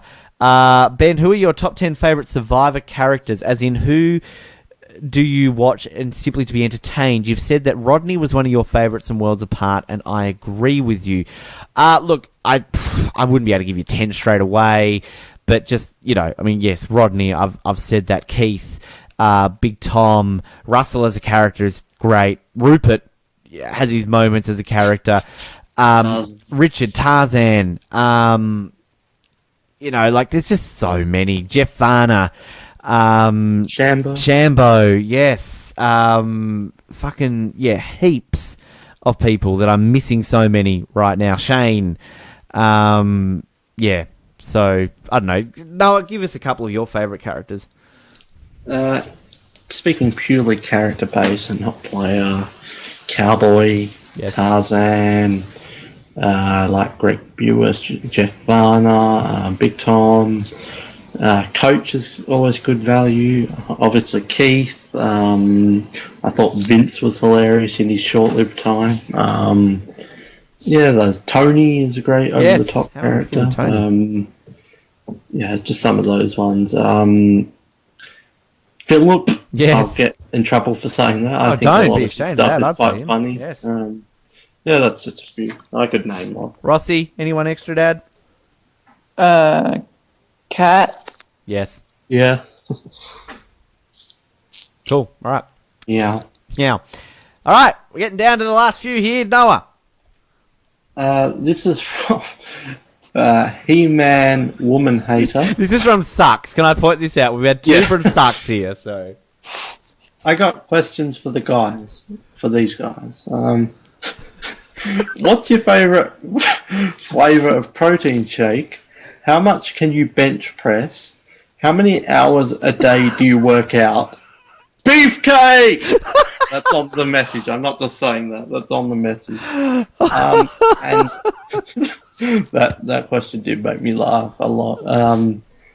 And there's a picture of He-Man on there, like DP. Has anyone seen the YouTube? I think we've all seen it, haven't we? Hey, yeah. What's going on? Oh, it's hilarious. My answer to these questions would be think back to one of my 3 words. Fat.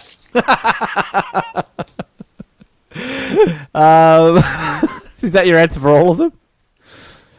Well, I don't drink protein shakes. I'm not sure if I ever have. How many hours do I work out? Nowhere near enough. Bench press. Fat. Rossi.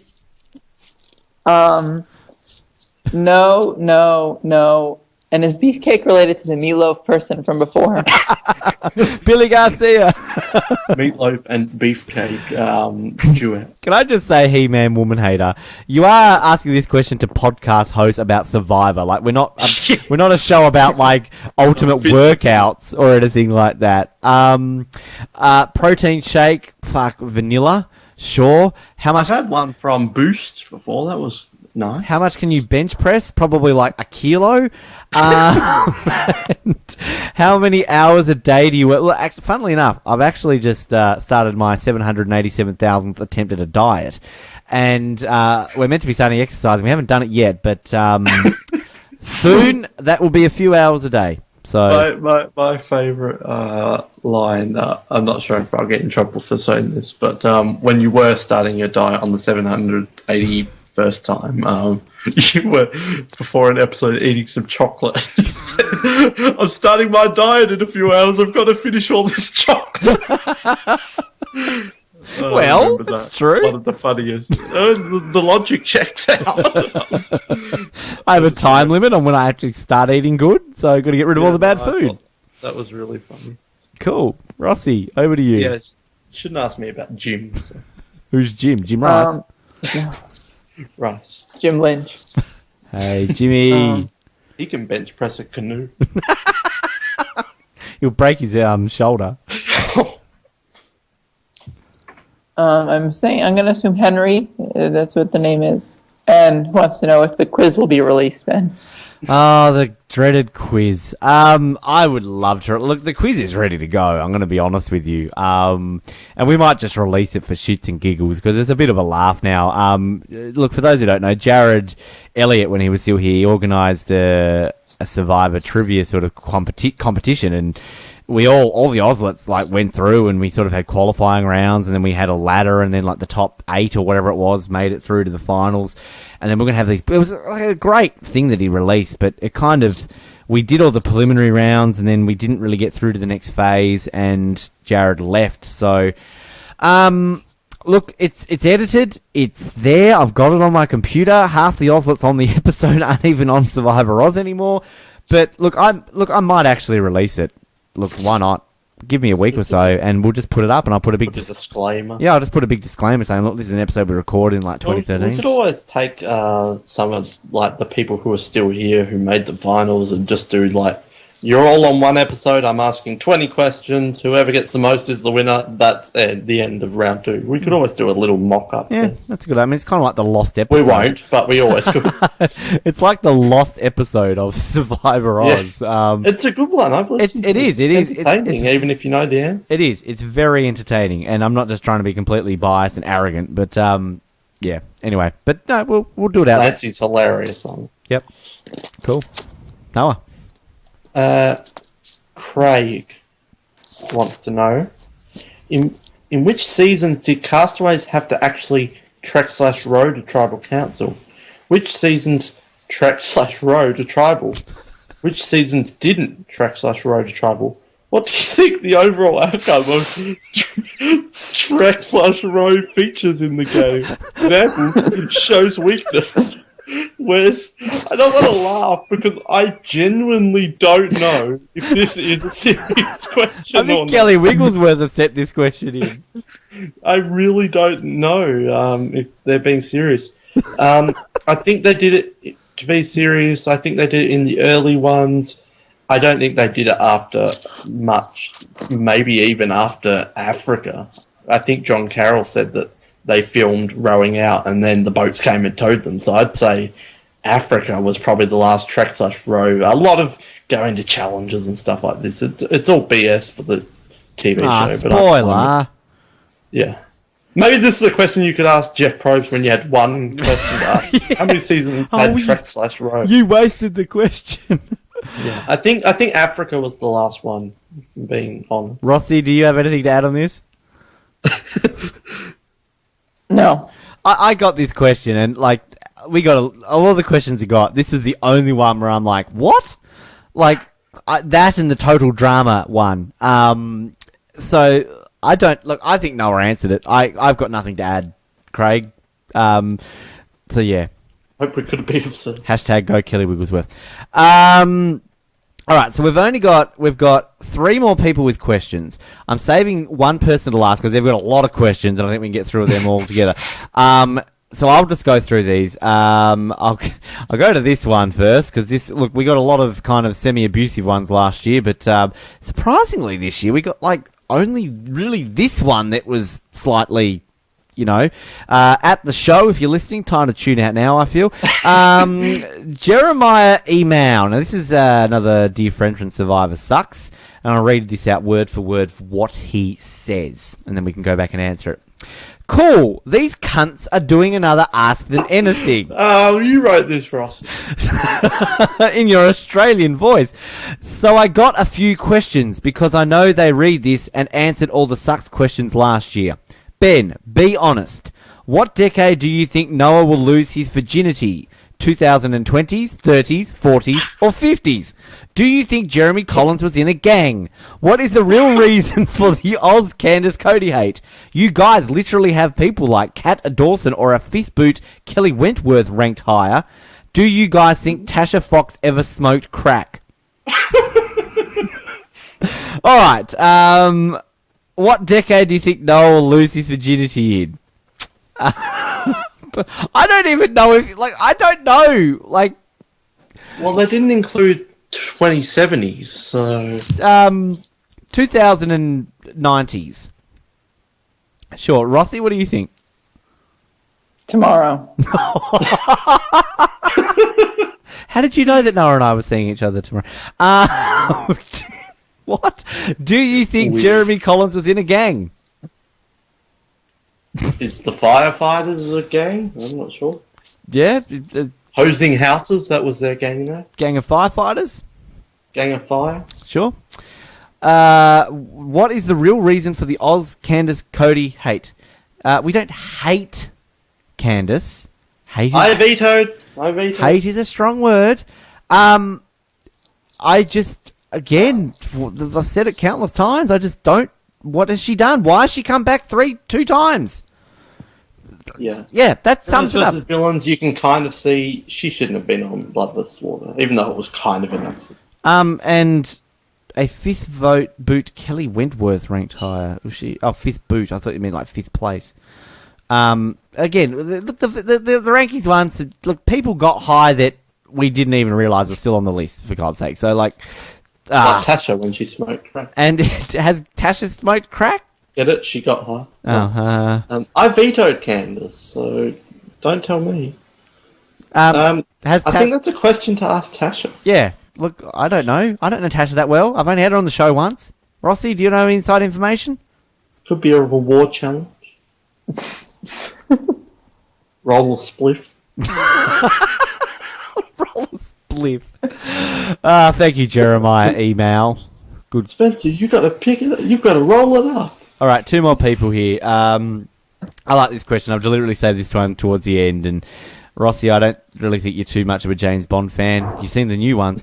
So maybe it's more for Noah and I. And a good segue into teasing our other show. Alex, it's just from Alex. Maybe it's from Morello. I love 007. Hey, we've got a listener. So do I. So do I hear it's good. It's great. Please cast a James Bond movie with survivors. James Bond, Bond girl, villain, henchman, Moneypenny, and John W. Pepper. JW. JW. Well, he's written John. Anyway. Yeah, well. All right. Now, who's James Bond? I did see this and I was trying to think and I couldn't come up with a good one. I was thinking maybe Mick, but he's too feckless. I don't know, John Cody, could he be James Bond? I was going to say John Mish.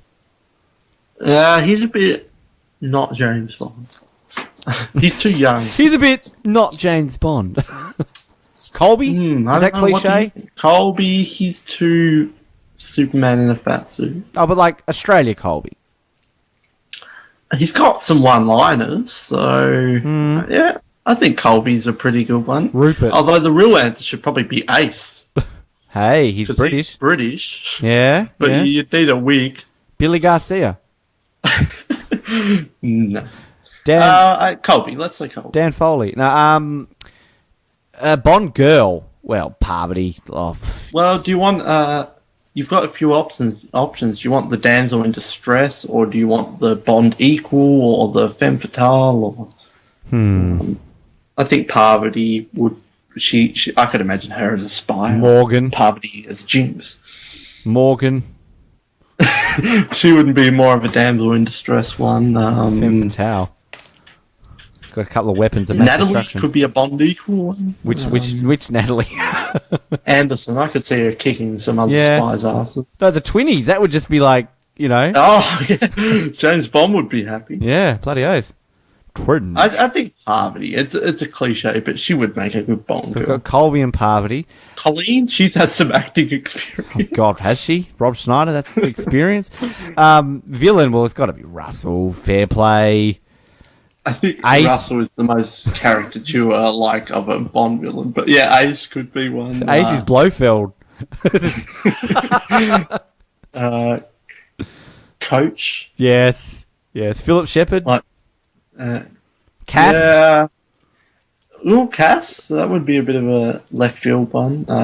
I think Russell. He looks like he's got not a deformity, but he's like short. He's got missing a tooth. He's kind of looks like a villain. He acts like a villain. So I think Russell. Henchman, I'm going to put out James Clement. Oh, he would make a great henchman. Yeah. Who else? Ace? Ace just covers everything. Billy? Yes. Dan? I know Dave Bautista has a kind of a similar hat that Dan has. Yep. I think James Clement, I would not want to face off against him if he was a henchman. What's his, I'm blanking on his name. Palau, he rolled his ankle. Not Adam, that's Cook Island. Well, actually, Adam. Jeff. Adam, actually, if in all seriousness, he's like turned into a bodybuilder now, I think. I've seen his Facebook. Really? Jeez, wow. So right now, Adam, based on what he's doing now, Moneypenny. Oh. Michelle from Pearl Islands. Tina. T-Bird. Hashtag T-Bird was wrong. Later more years, Moneypenny. The young gun Moneypenny, who would that be? Elizabeth.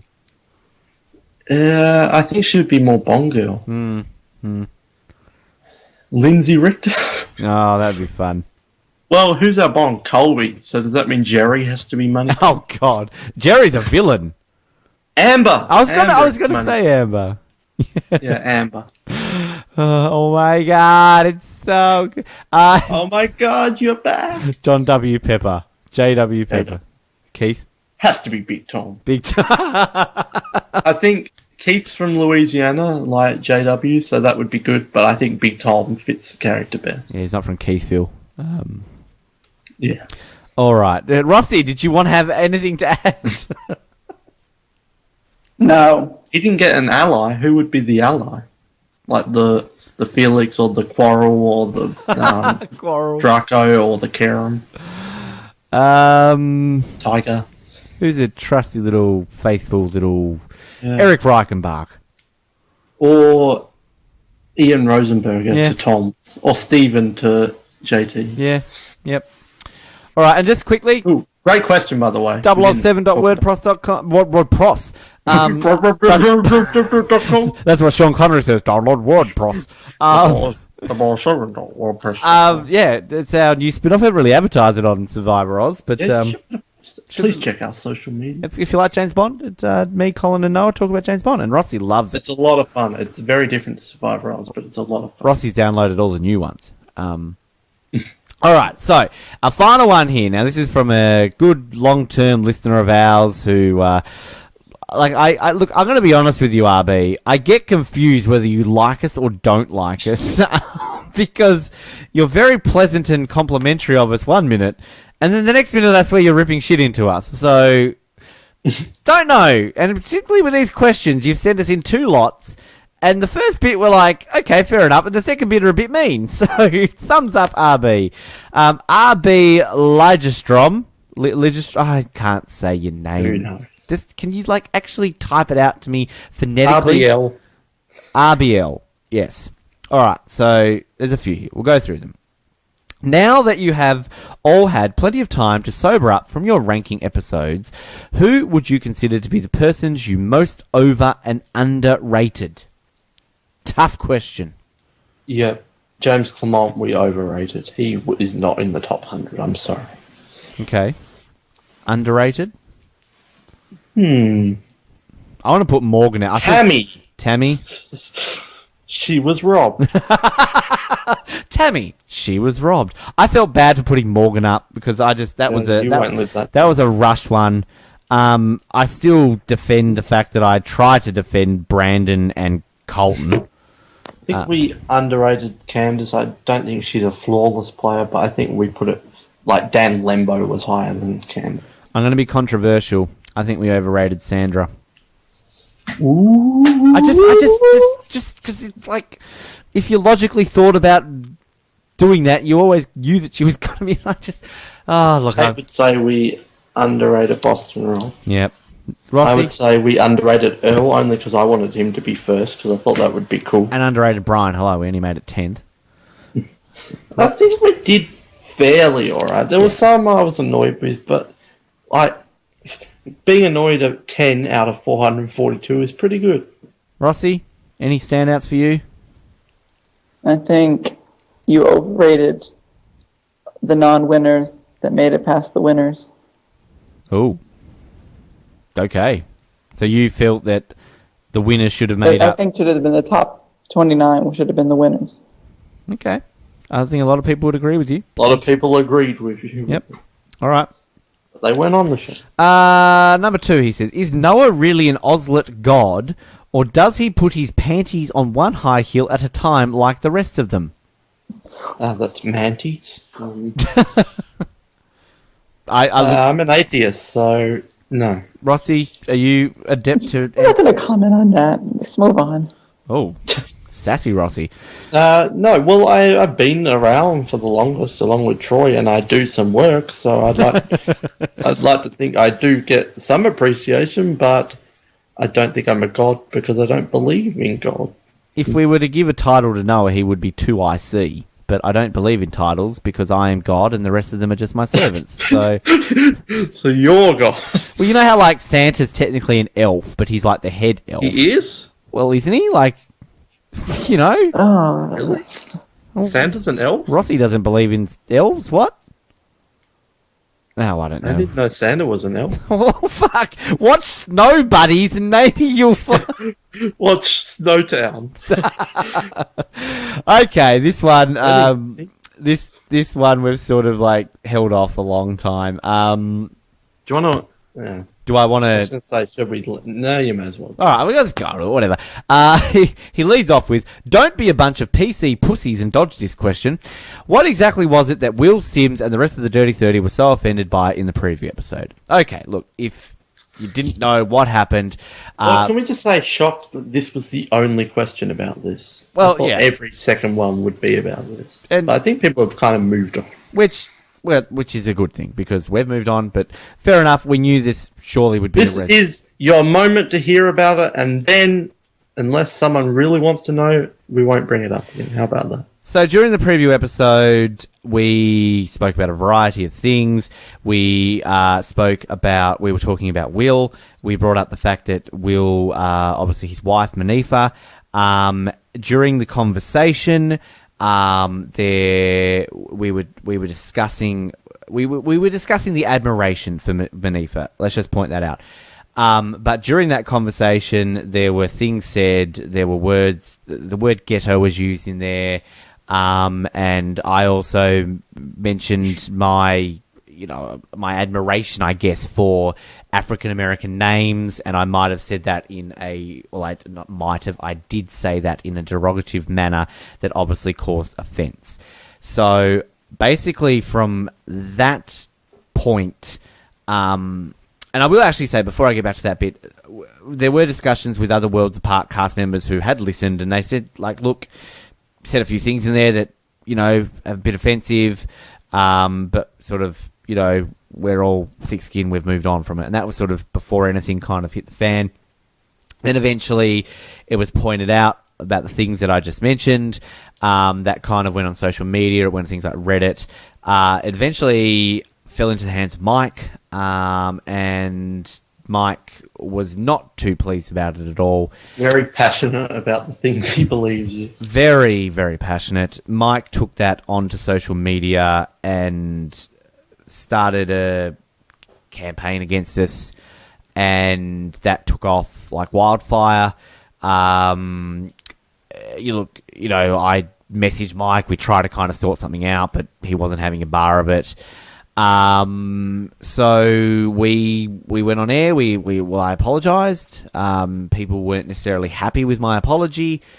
And then it just kind of kept going on from there. People perceived us as racist, saying a wide variety of things about us online. As we kind of mentioned, sort of a lot of that led to things being then brought back to Jeremy. Eventually, as I said, that led to him pulling out of the rankings cast. Long story short, we'd apologised. We'd reached out to Mike. We tried to solve the issue at hand, and for a large portion of time, it wasn't solved. Much to us trying to solve it through apologies and everything along those lines. Again, we'd apologise on air. We'd reached out to him personally. Again, it just wasn't the time, obviously, to happen. A bit of time passed. A little bit of it died down. Reached out to Mike again. And again, I sent him another personal apology. And eventually he took it on board. He shared it with the rest of the Dirty 30 and the Worlds Apart cast. He accepted it. He thanked us for sort of accepting and everything and moving on from it. It was all these private conversations that were had, and all was forgiven. So in terms of Will directly being offended, I've never had a conversation with Will. Heard from him. Never heard any sort of feedback at all from Will. I have, alongside Mike, have had discussions with Worlds Apart cast members and about what was said and their thoughts on it. Others were more offended and took it certain ways than others. I think it's perceived out there that we have, the Worlds Apart cast directly hate us. That's why we'll say we've only had 2 people on the show. I will say that is not true. As I said, it has been patched up. We have solved the issue and we have moved on from it. We have several Worlds Apart cast members who are lined up to come on the show, and these are people that we have had discussions with who have said to us directly, yes, I was offended by what you said and I didn't think you guys said the right things, but we've accepted your apologies and we're glad to move on. As Noah said, this is really the only question we've got asked about it, outside of Zachary's question about Jeremy and that earlier on, which is, I guess, directly related to it. So in all aspects, it does seem like people have moved on. And again, going back to the previous on Survivor question, there are some people that haven't and will never move on from us, and that's just generally their perception of us is that. Has our reputation been damaged? Yes. Will we recover from that? We hope so. But for some people, that will forever be their viewpoint of us. I think what Noah said before, that some people, I guess, feel ashamed of listening to us. That's their opinion, because we still see in conversations that people are obviously listening to the content that we put out, but then they kind of think it's like they've, done something wrong or something like that. And again, as I've always said, before any of this happened, we haven't always been universally liked. We don't expect to be universally liked. We're not doing this to be the most popular group on the internet. We do this for the passion of Survivor. We're a group of people who love the show. We love putting out this podcast, and we love the fact that we even have 1, 2, 50 listens, however many of you listen to the show. And you hear me all the time thanking people, because it does. It means so much to me that people are listening to the show. And we expect along the way to have people who don't like us. That's fair enough. We've moved on from it. We hope that sincerely people have accepted our apologies, and we are not always going to say the right things, but we are always going to strive to not make the same mistakes twice. Yeah, I think you handled that pretty well and covered most things. There was definitely some things I wanted to talk about, but I didn't plan anything, so I probably missed some things. But just to add on to what you said, I would like to stress that we did apologize to them in private numerous times. I don't want to read out the apology or post screen caps or something, but it did happen. Like, if we had to, we could prove that it happened. We've got the messages with Mike and the other people, but people, because it happened in private, people seem to think that we still haven't. And so they keep saying, oh, they're unapologetic racists. It's like, well, that's not true. So we did apologize.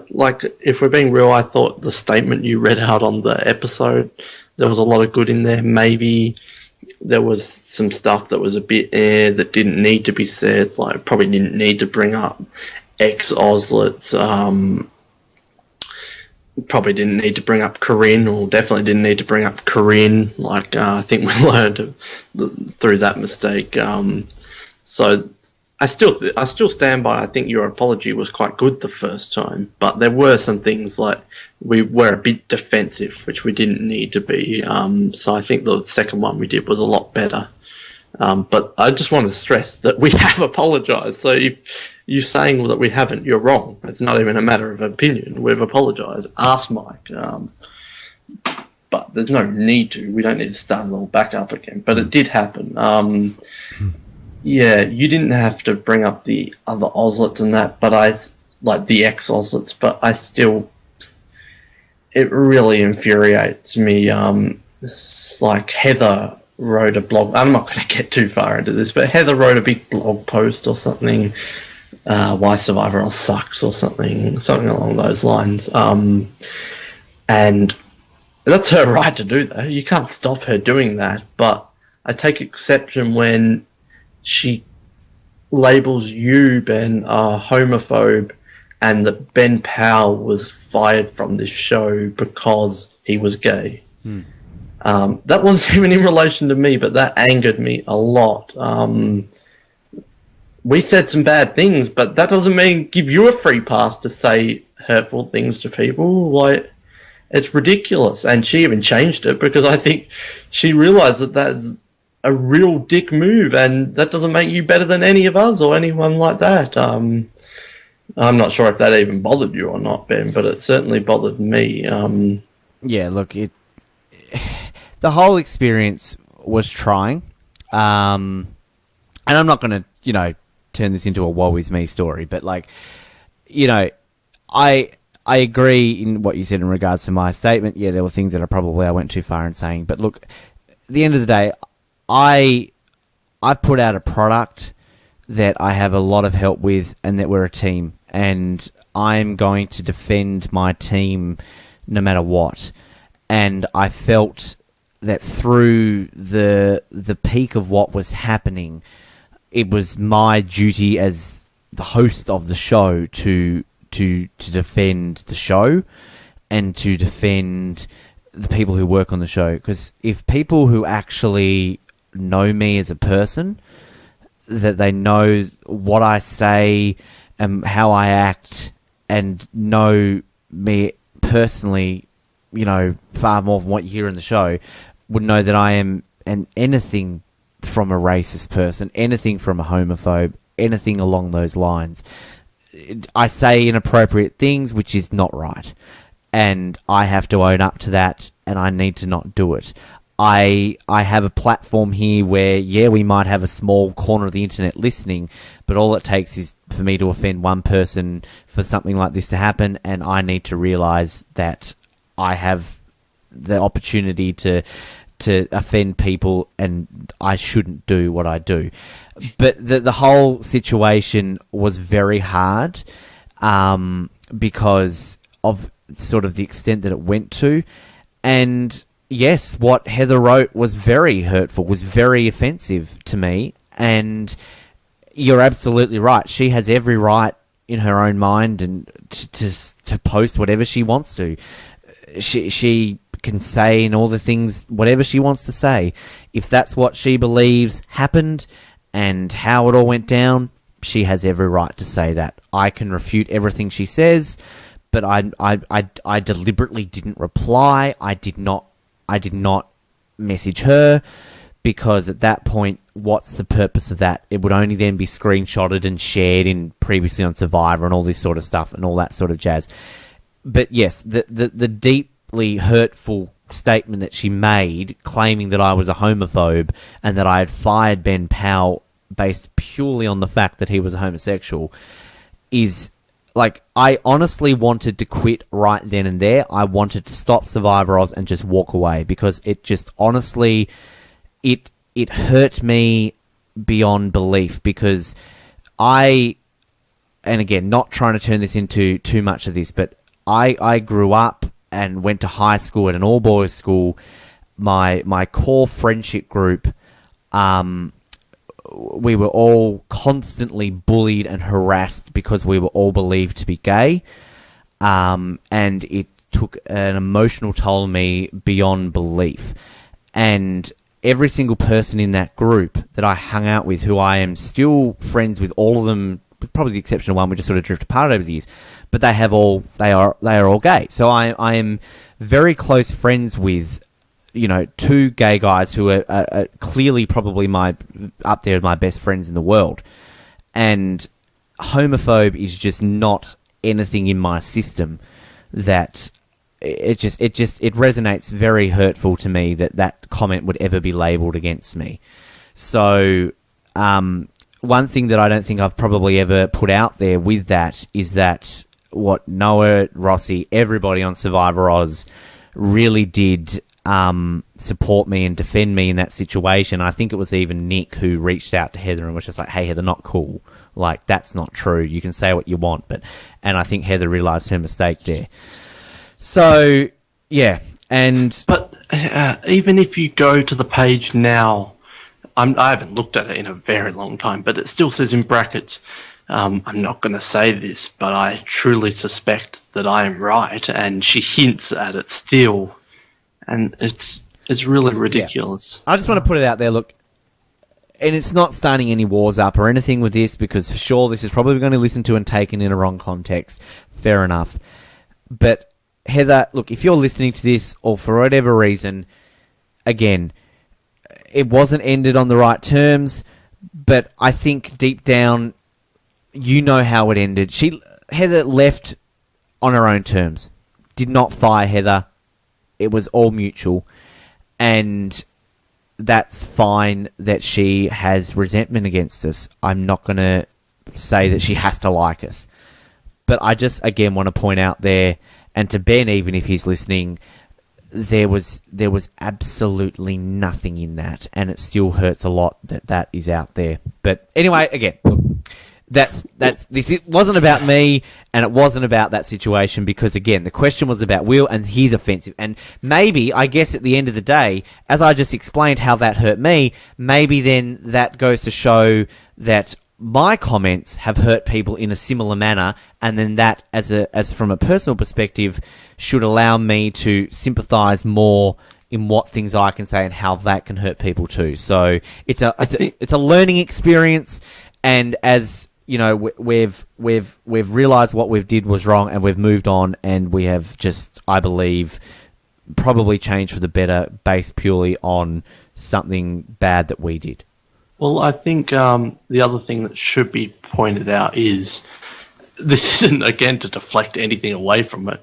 This is making us sound worse, if anything, but people really focused on the Will thing, and I think that was part of it, but it was also a portion of it. I think it was the whole episode in general they were upset with. It wasn't just that. We said pretty mean about Vince. I think Joppy was quite mean about Tyler. I think I called Mike a douchebag. Like, there was a lot of stuff throughout the whole episode. So I don't think people really fixated on the Will stuff, and that was part of it. I don't think that was the only part, but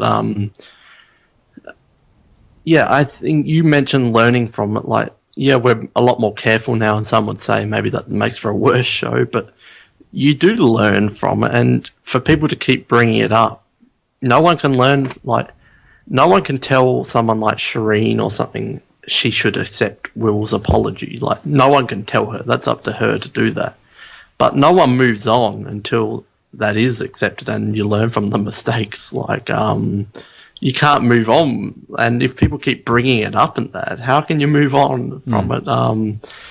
And, like, you learn from your mistakes, not just in podcasting. Like, I still remember in high school I made, and this was a friend of mine, it wasn't just a random person, but I did make a joke about a certain time of a certain month to a female friend of mine. And do you know what I haven't done since? Done that. Never again. made a joke similar to that ever before, because I learned from that mistake the hard way. Yeah. So you learn from it, and we have not said any comments. I completely own it. I didn't mean anything to be offensive, but things like ghetto and stuff like that is highly offensive. I've learned. Like, I didn't mean it to. It was stupid to say. I don't know what I was thinking. I wasn't thinking, but have I said it since on a show? Absolutely not, because you learned from it. Yeah. And no one said anything super offensive at all on the shows anymore. So I think it's a learning experience, and I think a lot of people have moved on. I don't know what I just want to say one final thing to wrap it up is that I don't understand. This isn't just Heather, but Heather talked about, and I'm not trying to start a war with Heather, although we said she can write what she wants, but Heather wrote how she wants to bring down Survivor Oz. And a lot of people in previous on Survivor and other groups said they want, and sucks, they want Survivor Oz to burn to the ground. They want it to not exist. And one thing, I'm not even sure if you're aware of this, they thought that you worked at the radio station that you worked at. They thought that was your full-time job. And they were going to contact them. They were getting a rally together to get you fired from...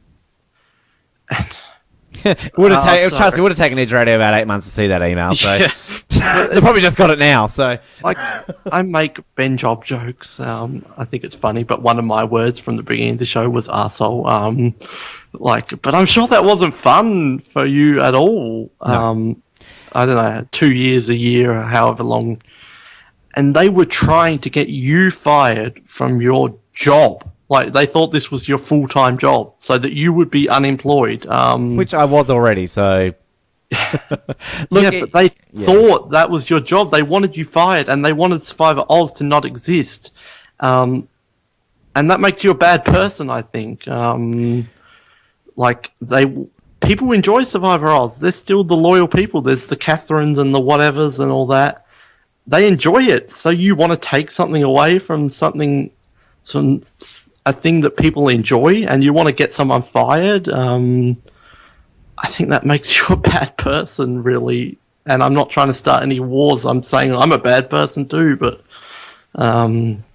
yeah. No, nobody's perfect, and I'm not perfect. You're not perfect. Rossi's perfect. I mean, let's be honest, Rossi, you're perfect. I don't want to bring it down at all. I don't want to get too heavy, but I am in July, I did lose one of my close friends who sadly passed away, and it's put a lot into perspective for me. And I have no time for people who want to ruin other people's lives because, like, I'm not saying that changed my life or anything, but it just puts a lot into perspective for mine and my life. And I'm getting a bit too wound up in this, but I think we are. I think this. But this is what this episode's for. I think this is what's a good opportunity. I don't mean to get too serious, but like, I think this is a good way of doing it. And like, look. Yeah, again, I'm probably going to do the same here too. And we're going to move on for this because Rossi's got to go in a second. I went way. But I mean, yeah, it things like that can put your life into perspective, and it's, you know, going back to when I said I sort of was thinking, and like when you mentioned the words like, you know, Heather and that sort of wanted to bring us down, and you know, if I had have left and if I had have walked away, they win. And if I learnt anything from my experience in high school and having to deal with that sort of stuff in person, is that that's at the end of the day what they ultimately want. And if you want to stand up to people like that, you just keep going on. You just try and move on and try and hold your head up high. It was a very vocal minority as well, I've since learnt. Yes, and that's it. That's what we should really point out, a vocal minority. But it does sometimes take a vocal minority to really stir things into place. It was very loud, and a lot of it was warranted. But I also don't think a lot was warranted. And then we saw stuff that happened to Will Sims after that Shireen episode. It just blows my mind who would be compelled to go to his Twitter account and tweet really hateful things to him. Mm-hmm. I know it sounds rich coming from us, but like, I went to his Twitter straight after, not to post anything, just to see it. And people were, "You're a shameful man. You're a horrible father."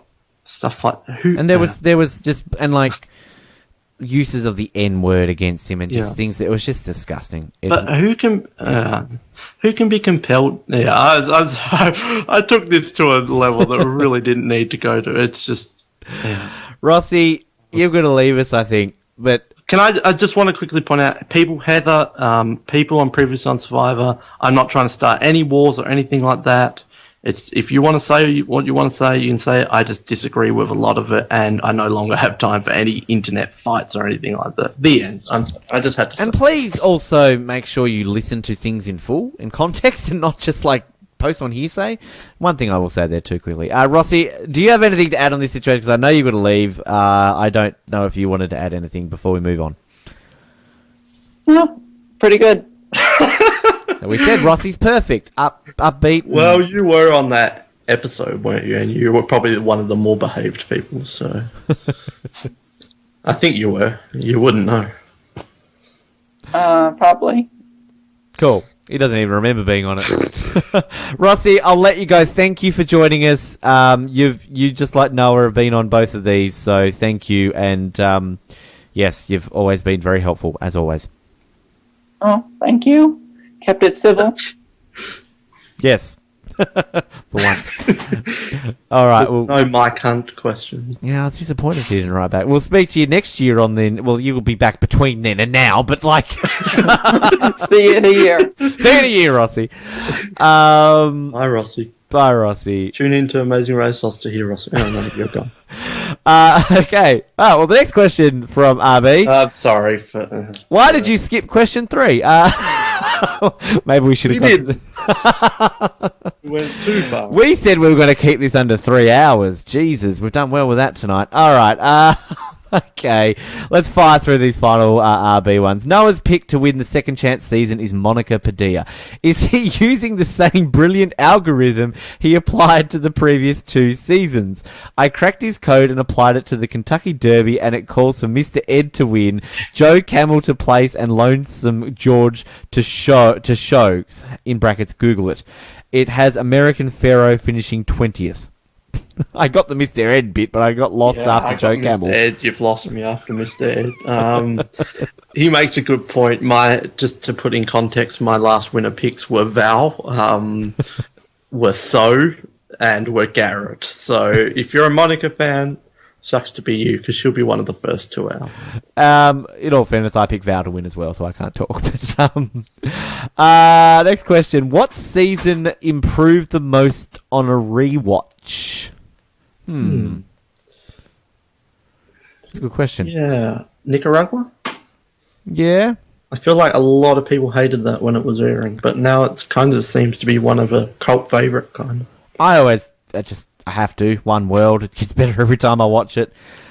But look, again, I seem to always defend the 2 seasons, but like I feel Thailand just because, again, it seems to be this season that has just got this bad reputation, so people avoid watching it.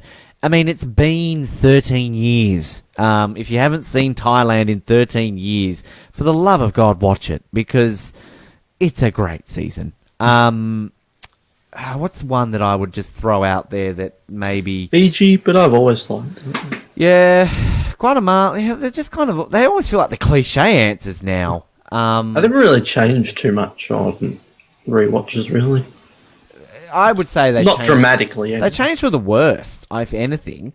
Yeah, like Blood vs. Water was a great season when you watch it. On a rewatch, Blood vs. Water's not that good. When I say not that good, it's not a bad season, but it's not as good as when you first watch it. Salman Del Sur improves on a rewatch. That's awesome. That's awesome. Great season. Ben, which 5 survivors are your favourite interviews? People ask me this question a lot. Yeah, look, I always kind of go to the go-tos. I mean, Brian's, of course, going to be up there, not just because I love the guy, but also because of the effort that we took to get him on the show. Greg, for that exact reason. Personally, I love the Earl interview. Yeah. # robbed for Oscar. That is, again, as I sell it, if you want an in-depth winner's interview selling how they won the game, and Earl, like, if I had to sell any interview with a winner, it would be Earl. Listen to Earl's. Danny's interview is up there, I feel, because I think Danny just explains so good about her game. That's why I've got such a respect for Danny as a winner. Is that 5? Yeah, look, I think that's about 5. Disclaimer. Any disparaging remarks are made in jest and not meant as personal attacks, and always consider the source. Okay. But he says that, and then he sent me in a bunch of different questions the next day, which are a little bit more... other than Ben, Noah, Rossi, Cable, Julian, Paul, Nick, and Jared, are there any other openly gay Ozlets? I'm not touching that one. We just spent a whole portion going over something like that. I don't give a shit if you call me gay or call Ben gay, whatever, but it is such a dated offence. Like, if you want to be offensive, come up with something clever. Like, and I am not offended anymore being called gay. If anything, I wish sometimes I was gay, because I take it as a compliment, because I think being gay would be awesome. So it doesn't bother me at all. But like, we've got actual gay Ozlets or Ozlet. Like, it's like, that shouldn't be an offence. Come up with something different. Like, it's not 1975; it's 2015. Exactly. Wow, we've really gotten a bit serious now. Be more clever. Which of the Ozlets' mums has the nicest basement in which they reside? Poorly written question. Because it makes it seem like the mothers are living in the basement. Kristen.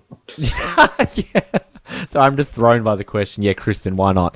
We don't have basements in Australia. Have I ever talked to any Ozlets' mums? Talk to mine. I don't think I have. Yeah. Poorly written question. I've spoken Next. to Purple Kelly's mum. What? I'm curious how the American Ozlets rate the top 5 seasons of top 5 players as opposed to those of the foreign Ozlets. Well, bad time to ask. Well, we're Australians, mate. So, yeah, not really a question we can answer. Who is your favourite all-time survivor? Brian Heideck? Don't have one. I wish I had a go-to answer. I just don't have one. Who is your least favourite all-time survivor? Trisha. No, I'm joking. Kate. No, I don't have one. Like, I've talked about Kate. Yeah, I talked about Joanna. But that's not least favourite. That's just one who I thought was the worst player. I don't have a least favourite. They all are part of making this show great. Rosie Carver. Yeah, Rosie O'Donnell. I couldn't answer that because here I am. Oh, we'll answer it. Well, that is an answer. It's not even a cop out. I just don't have one. I couldn't answer that question. Sorry, RB. Has an Ozlet ever been banished from the show? Is banished the correct word? Like, sounds a bit PR Karen, that word, banished. It sounds like something from a fantasy novel. Well, I mean, we have... Yes. We have fired Ozlets. I'm not going to lie. That's not even the right word, fired. Fired. Well, we have had to let... Fired applies that you have a job to start. We have had let Ozlets go. Would they be welcome back? No. So is that the terminology for banished? Sure. Will I name them? No. Is it a frequent occurrence? Not really. Yes, every week. Why do you think we're advertising for them every month? No, like, as I said, when you're signing up, if you want to be an Ozlet, do stuff. If you don't do stuff, then quit. Probably out of all the Ozlets who have left the show, 4 maybe have had to be, quote, let go. 4 or 5. Not that many, and we've probably had 40, 50 Ozlets over the years, and 20 of them might have left. 30 of them, whatever. Not 30. 20 odd. So not even a quarter of them really have had to be, quote, fired. And it has nothing to do with who they fancy either. Yes. My friends Eaton Cox and Hey Would You Blow Me would like to know... That Mike's cousin? If you use... My cousin. If you use an alias when posting on other forums. If so, what is it? My username is the same for everything, NYC55David, so that's me on Sucks if you ever see me on there, and I haven't posted on Sucks probably in about 6 months since everything that happened. I haven't posted since, because I don't feel the need to. Because I know what would be said against me, so... I don't really have too many forum type things. On Sucks, I'm Noah Groves, and same on Reddit. Like, I don't really have a... It used to be Post Noah in primary school, but that's a whole nother story. Post Noah. Yeah, let's not touch that one. So, not really. I just Dr. my Noah? name, pretty much. Dr. Noah for the James Bond forum. Yeah, just my name, really. I wish I had a good one like Eaton Cox. Could be Noah Bible. Or, no, there's a bad one. Noah Ark. Has a fan of Survivor Oz ever been banned? Well, by fan, if you mean like somebody who liked the page on Facebook, yes. I have blocked people off Facebook and Twitter for various reasons. Wrong comments that are just offensive. And yeah, for varying different things. I mean, a fan, like, I guess they're fans if they liked our page or followed our Twitter page. So I guess the answer to that question is yes. RB, I think you need to update your word. Banished. It's not the 1800s. Yes. Now that was like, but actually there was one question here that I put for Rossi that he actually didn't ask. Damn you, Rossi. This was actually one I got on Twitter within the last 24 hours. It was from at Fun Takashi Joe. Says, I know you guys are still in chats with some of the contestants for interviews, but can we get a list of contestants who said no? That's a good question, because I guess people would like to know sort of who is... And these are people who have actually said no. Like, this isn't just like, oh, maybe I haven't heard back from them. So if I just quickly go through these... so Stacey Stillman, well, I think there's obvious reasons there. She was polite about it, and she obviously declined. Same with Dirk. Sadly, from Borneo. He said he's completely moved on and has no interest talking about it. It's fair enough. Sad one here. This really hurts me to see this one. Keith Famey. I'm sorry what Keith did. Keith initially did say yes to me a couple of years ago, but then we just struggled to get sort of hold of him again, and then we had a phone call with him and he politely declined and again said he'd moved on. So sadly, no Keith. But I mean, not to say we won't ever try these people again in the future once we try. Sort of get down. Colby, now it's not a flatter. It's more Colby has obviously moved on to bigger and better things with his hosting career and everything, and sort of speaking to his publicity team, they've kind of said, oh, he doesn't really do Survivor interviews because he wants to sort of separate his image from that now that he's doing this. And again, we understand that. Again, one day, who knows? Heidi has said no. Well, it's sort of through her, because she runs a charity now, and again, similar situation, sort of separating her image from that and moved well along. She doesn't want to be known as Survivor Heidi, but that no was more of a try again in the future no. It wasn't sort of a flat out no. Similar with Lil from Pearl Islands. I had a really random, and it was actually quite a pleasant conversation with Lil on Facebook one time. And she was just like, look, that was a very long time ago. And no one's really sort of talked to me about it in a long time. And she's like, and I sort of don't really want to go over it again. She's like, however, one day I might. And she said, if I ever do, you'll be the one podcast that I do. So, you know, hopefully that will happen. Skinny Ryan from Pearl Islands, I've got here as a no. I actually, to be honest with you, can't remember that. That might have been another Oslet who has explained why. But, sadly, if you're a Skinny Ryan fan. Same with John Kenny from Vanuatu. Sadly, I've got a red line here as a no. Blake Towsley, from memory, he had moved on too. Lydia from Guatemala. If people aren't really too aware of what happened with Lydia after Guatemala, she sadly lost her son in a car accident not too long since she got back from the show, and I think it's kind of resonated a little bit. She was very, very polite. Can I just point that out when she declined to appear on the show? And yeah, so it's a bit sad about that one because we'd obviously like to have Lydia, but we completely understand.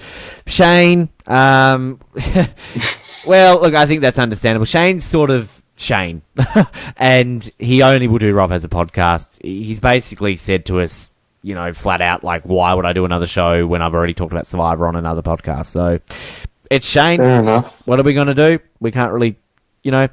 Rocky, look, Rocky's an interesting one. Rocky was all locked in for an interview. I think we had to get involved up on the show. We called him up, didn't answer the phone. We tried to reschedule it, and then didn't really hear from him. And then on a recent contact, probably in the last year, he reckoned that we didn't call him and he didn't want to do it anymore. So, yep, that's fair enough, but that's not what happened, Rocky. Randy, Randy again, similar to like a Shane, he's Randy. That sounds a bit wrong, doesn't it? He's Randy. We could be too. But we could maybe get Randy one day. I think Randy is very much, he will do it if there's like a charitable purpose. I know he's been on Rob Has a Podcast, but sort of, you're talking with Gillian, you know, Gillian has nothing but nice things to say about Randy, but she's like, yeah, look, he doesn't really do Survivor things, and it's sort of got to be for like a charitable purpose. So, I mean, I would never hold out that's 100% no, but yeah. There's two weird ones here that were flat out no's, and I don't know how this sounds when I say they're two weird ones. Candace Smith from Token Cheese and Liz Kim from Samoa. Candace was just, I think, because she's a model and all that, so like it was all sort of through her management. Again, it was kind of like, no, she doesn't do those anymore. Sort of very blunt. And Liz Kim, was that you who talked to her, Noah, or?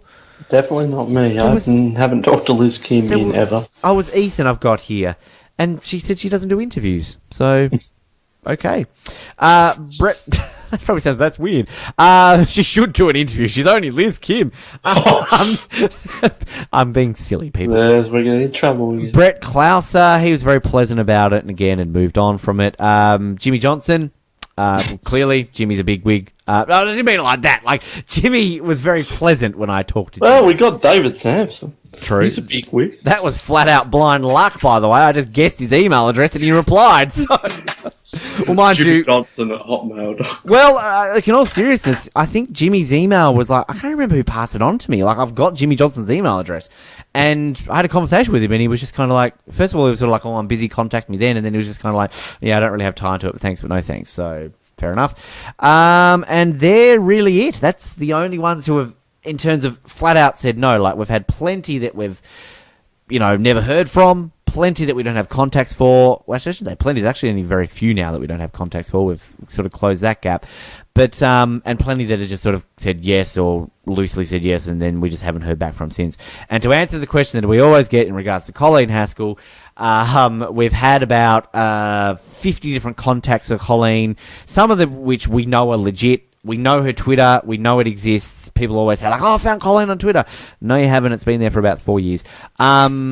And we actually, the closest we got to Colleen, we spoke to her former agent in New York, who had only left her a couple of years ago, and very pleasant, spoke to us very freely and just said, look, I would get a phone call or an email about Survivor probably once a month, asking to do something with it, an email, and it was just always the same. She was just like, no thanks, not interested. And yeah, so sadly, Colleen probably looks like it will be the mystery that will always be with Survivor. She'll probably like randomly pop up on the Tribe one time or something like that. Well, we did get Greg Boy. And he hasn't done any other shows since. Again. So there we go. All right, that's done. We've gone through it. We said it would be 3 hours, and we've gone over 4 hours again. Woohoo! We've done over 4 hours. Well, with editing, maybe it's a little bit less, but in terms of the timestamp that I'm looking at right now, it's just cracked over the 4 hour mark. Didn't seem that long, though. No, it went by in a flash. We lost 2 Auslets halfway through. Yeah, it sped up when capable. Got emotional, had a bit of a deep and meaningful in the middle there. D&M. Yep. And here we are. So that's it. Thank you to everybody who sent in your questions. Much appreciative. I thought we're going to struggle this year, to be honest, and I thought that we would have a variety of questions pointing in one direction. But it surprised me that we didn't, and maybe that's a good thing. Well, it is a good thing. It's not maybe. It is a good thing. I think people understand the situation and have gotten over it. And I think people who liked us before still like us. The people who didn't like us before don't like us. And I have to say, I think that going back to everything we mentioned with sort of some of the forums and groups on Facebook. I mean, a year ago when we did this episode, we were openly posting in these groups on Facebook and on Survivor Sucks, and a lot of our questions were from there. This year we didn't have that avenue, so that's where I thought a lot of our questions might dwindle, but all our questions we received were either comments on our website or emails directly to us, with the exception of 1 or 2 on Twitter and the others on Sucks. So I sincerely thank to everybody who sent them in a little bit more this year, because it means a lot more, because it goes to show that we don't really need these Facebook groups and that to sort of help keep us alive, because we've got clearly a nice group of people out there who are still listening to us and paying attention enough to get these questions in. So thank you, everybody. Missed the questions from the Mikes, though. The family of Mikes. Mike Hawk. Mike Hunt, and at least at the show might have listened a little bit longer this time. At the show would be loving this one. Yeah, bloody hell. Oh, there was no mention of my cock. Oh. He knows Mildred. Eaten cock. He knows Mildred, Noah, so he's very Hashtag injo. Well, Noah, thank you for joining us once again. You've been through 8 hours of listener questions in the last 12 months. Good job. I think they're important ones to do, just to gather all info into one, clear some air, and it's always a lot of fun. I'm sorry for going maybe a bit too far on some of them. I didn't mean to offend anyone or anything like that. I hope we've cleared the air. Didn't mean to get heavy, and I'm also sorry that I've never seen a ghost. That really was couldn't provide a good answer for that one. Yeah, and what was that show that we were asked about? That cartoon? I can't remember it. Drama. Total Drama. Sorry, I haven't seen the Australian cartoon. What was it? The Shapies? Yes. Haven't seen that either. Oh my god, I've got to find that really quickly. We got the best email that I think I've ever gotten the other day. It was the most random question I have ever received in my life. And I replied back to this person saying, that is the most random question I have ever gotten in my life. And I don't even think I can find it now. Oh, here we go. No, that's not it. Shit, I'm like teasing this. Oh, here we go. From Alejandro Boromerto, sent me an email saying, do you Australians remember the show The Shapies and have it on DVD? What? I was at work when I got this. I cracked up laughing. I sent it to you straight away. I'm like, The Shapies? I don't remember The Shapies. And then we got another comment on one of our groups about learning how to build a shed or something like that. I think people confuse us for something else. Like, fair enough if people think we've attracted a new crowd after leaving all those groups. Well, we often get questions like, I'll randomly get an email. Oh my God, I loved you on Cook Islands. You should have beaten Yule. I'm so glad you came back for South Pacific.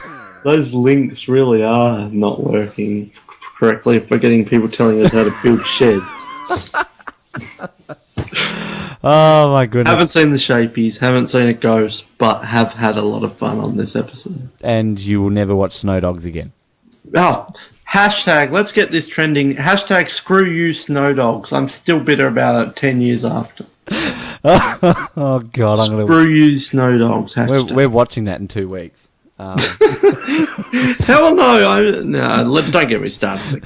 Fuck the premiere of Cambodia. Let's watch Snow Dogs. Bad time of my life. To everybody, thank you again. SurvivorOz.com.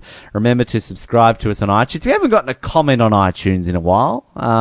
We're stuck on 53. Give us some more. Come on, folks. Yeah, we'll eat something disgusting. Yeah, no, we'll do a Snow Dogs Oz episode. Special episode commentating on Snow with Paula from Bringing Sexy.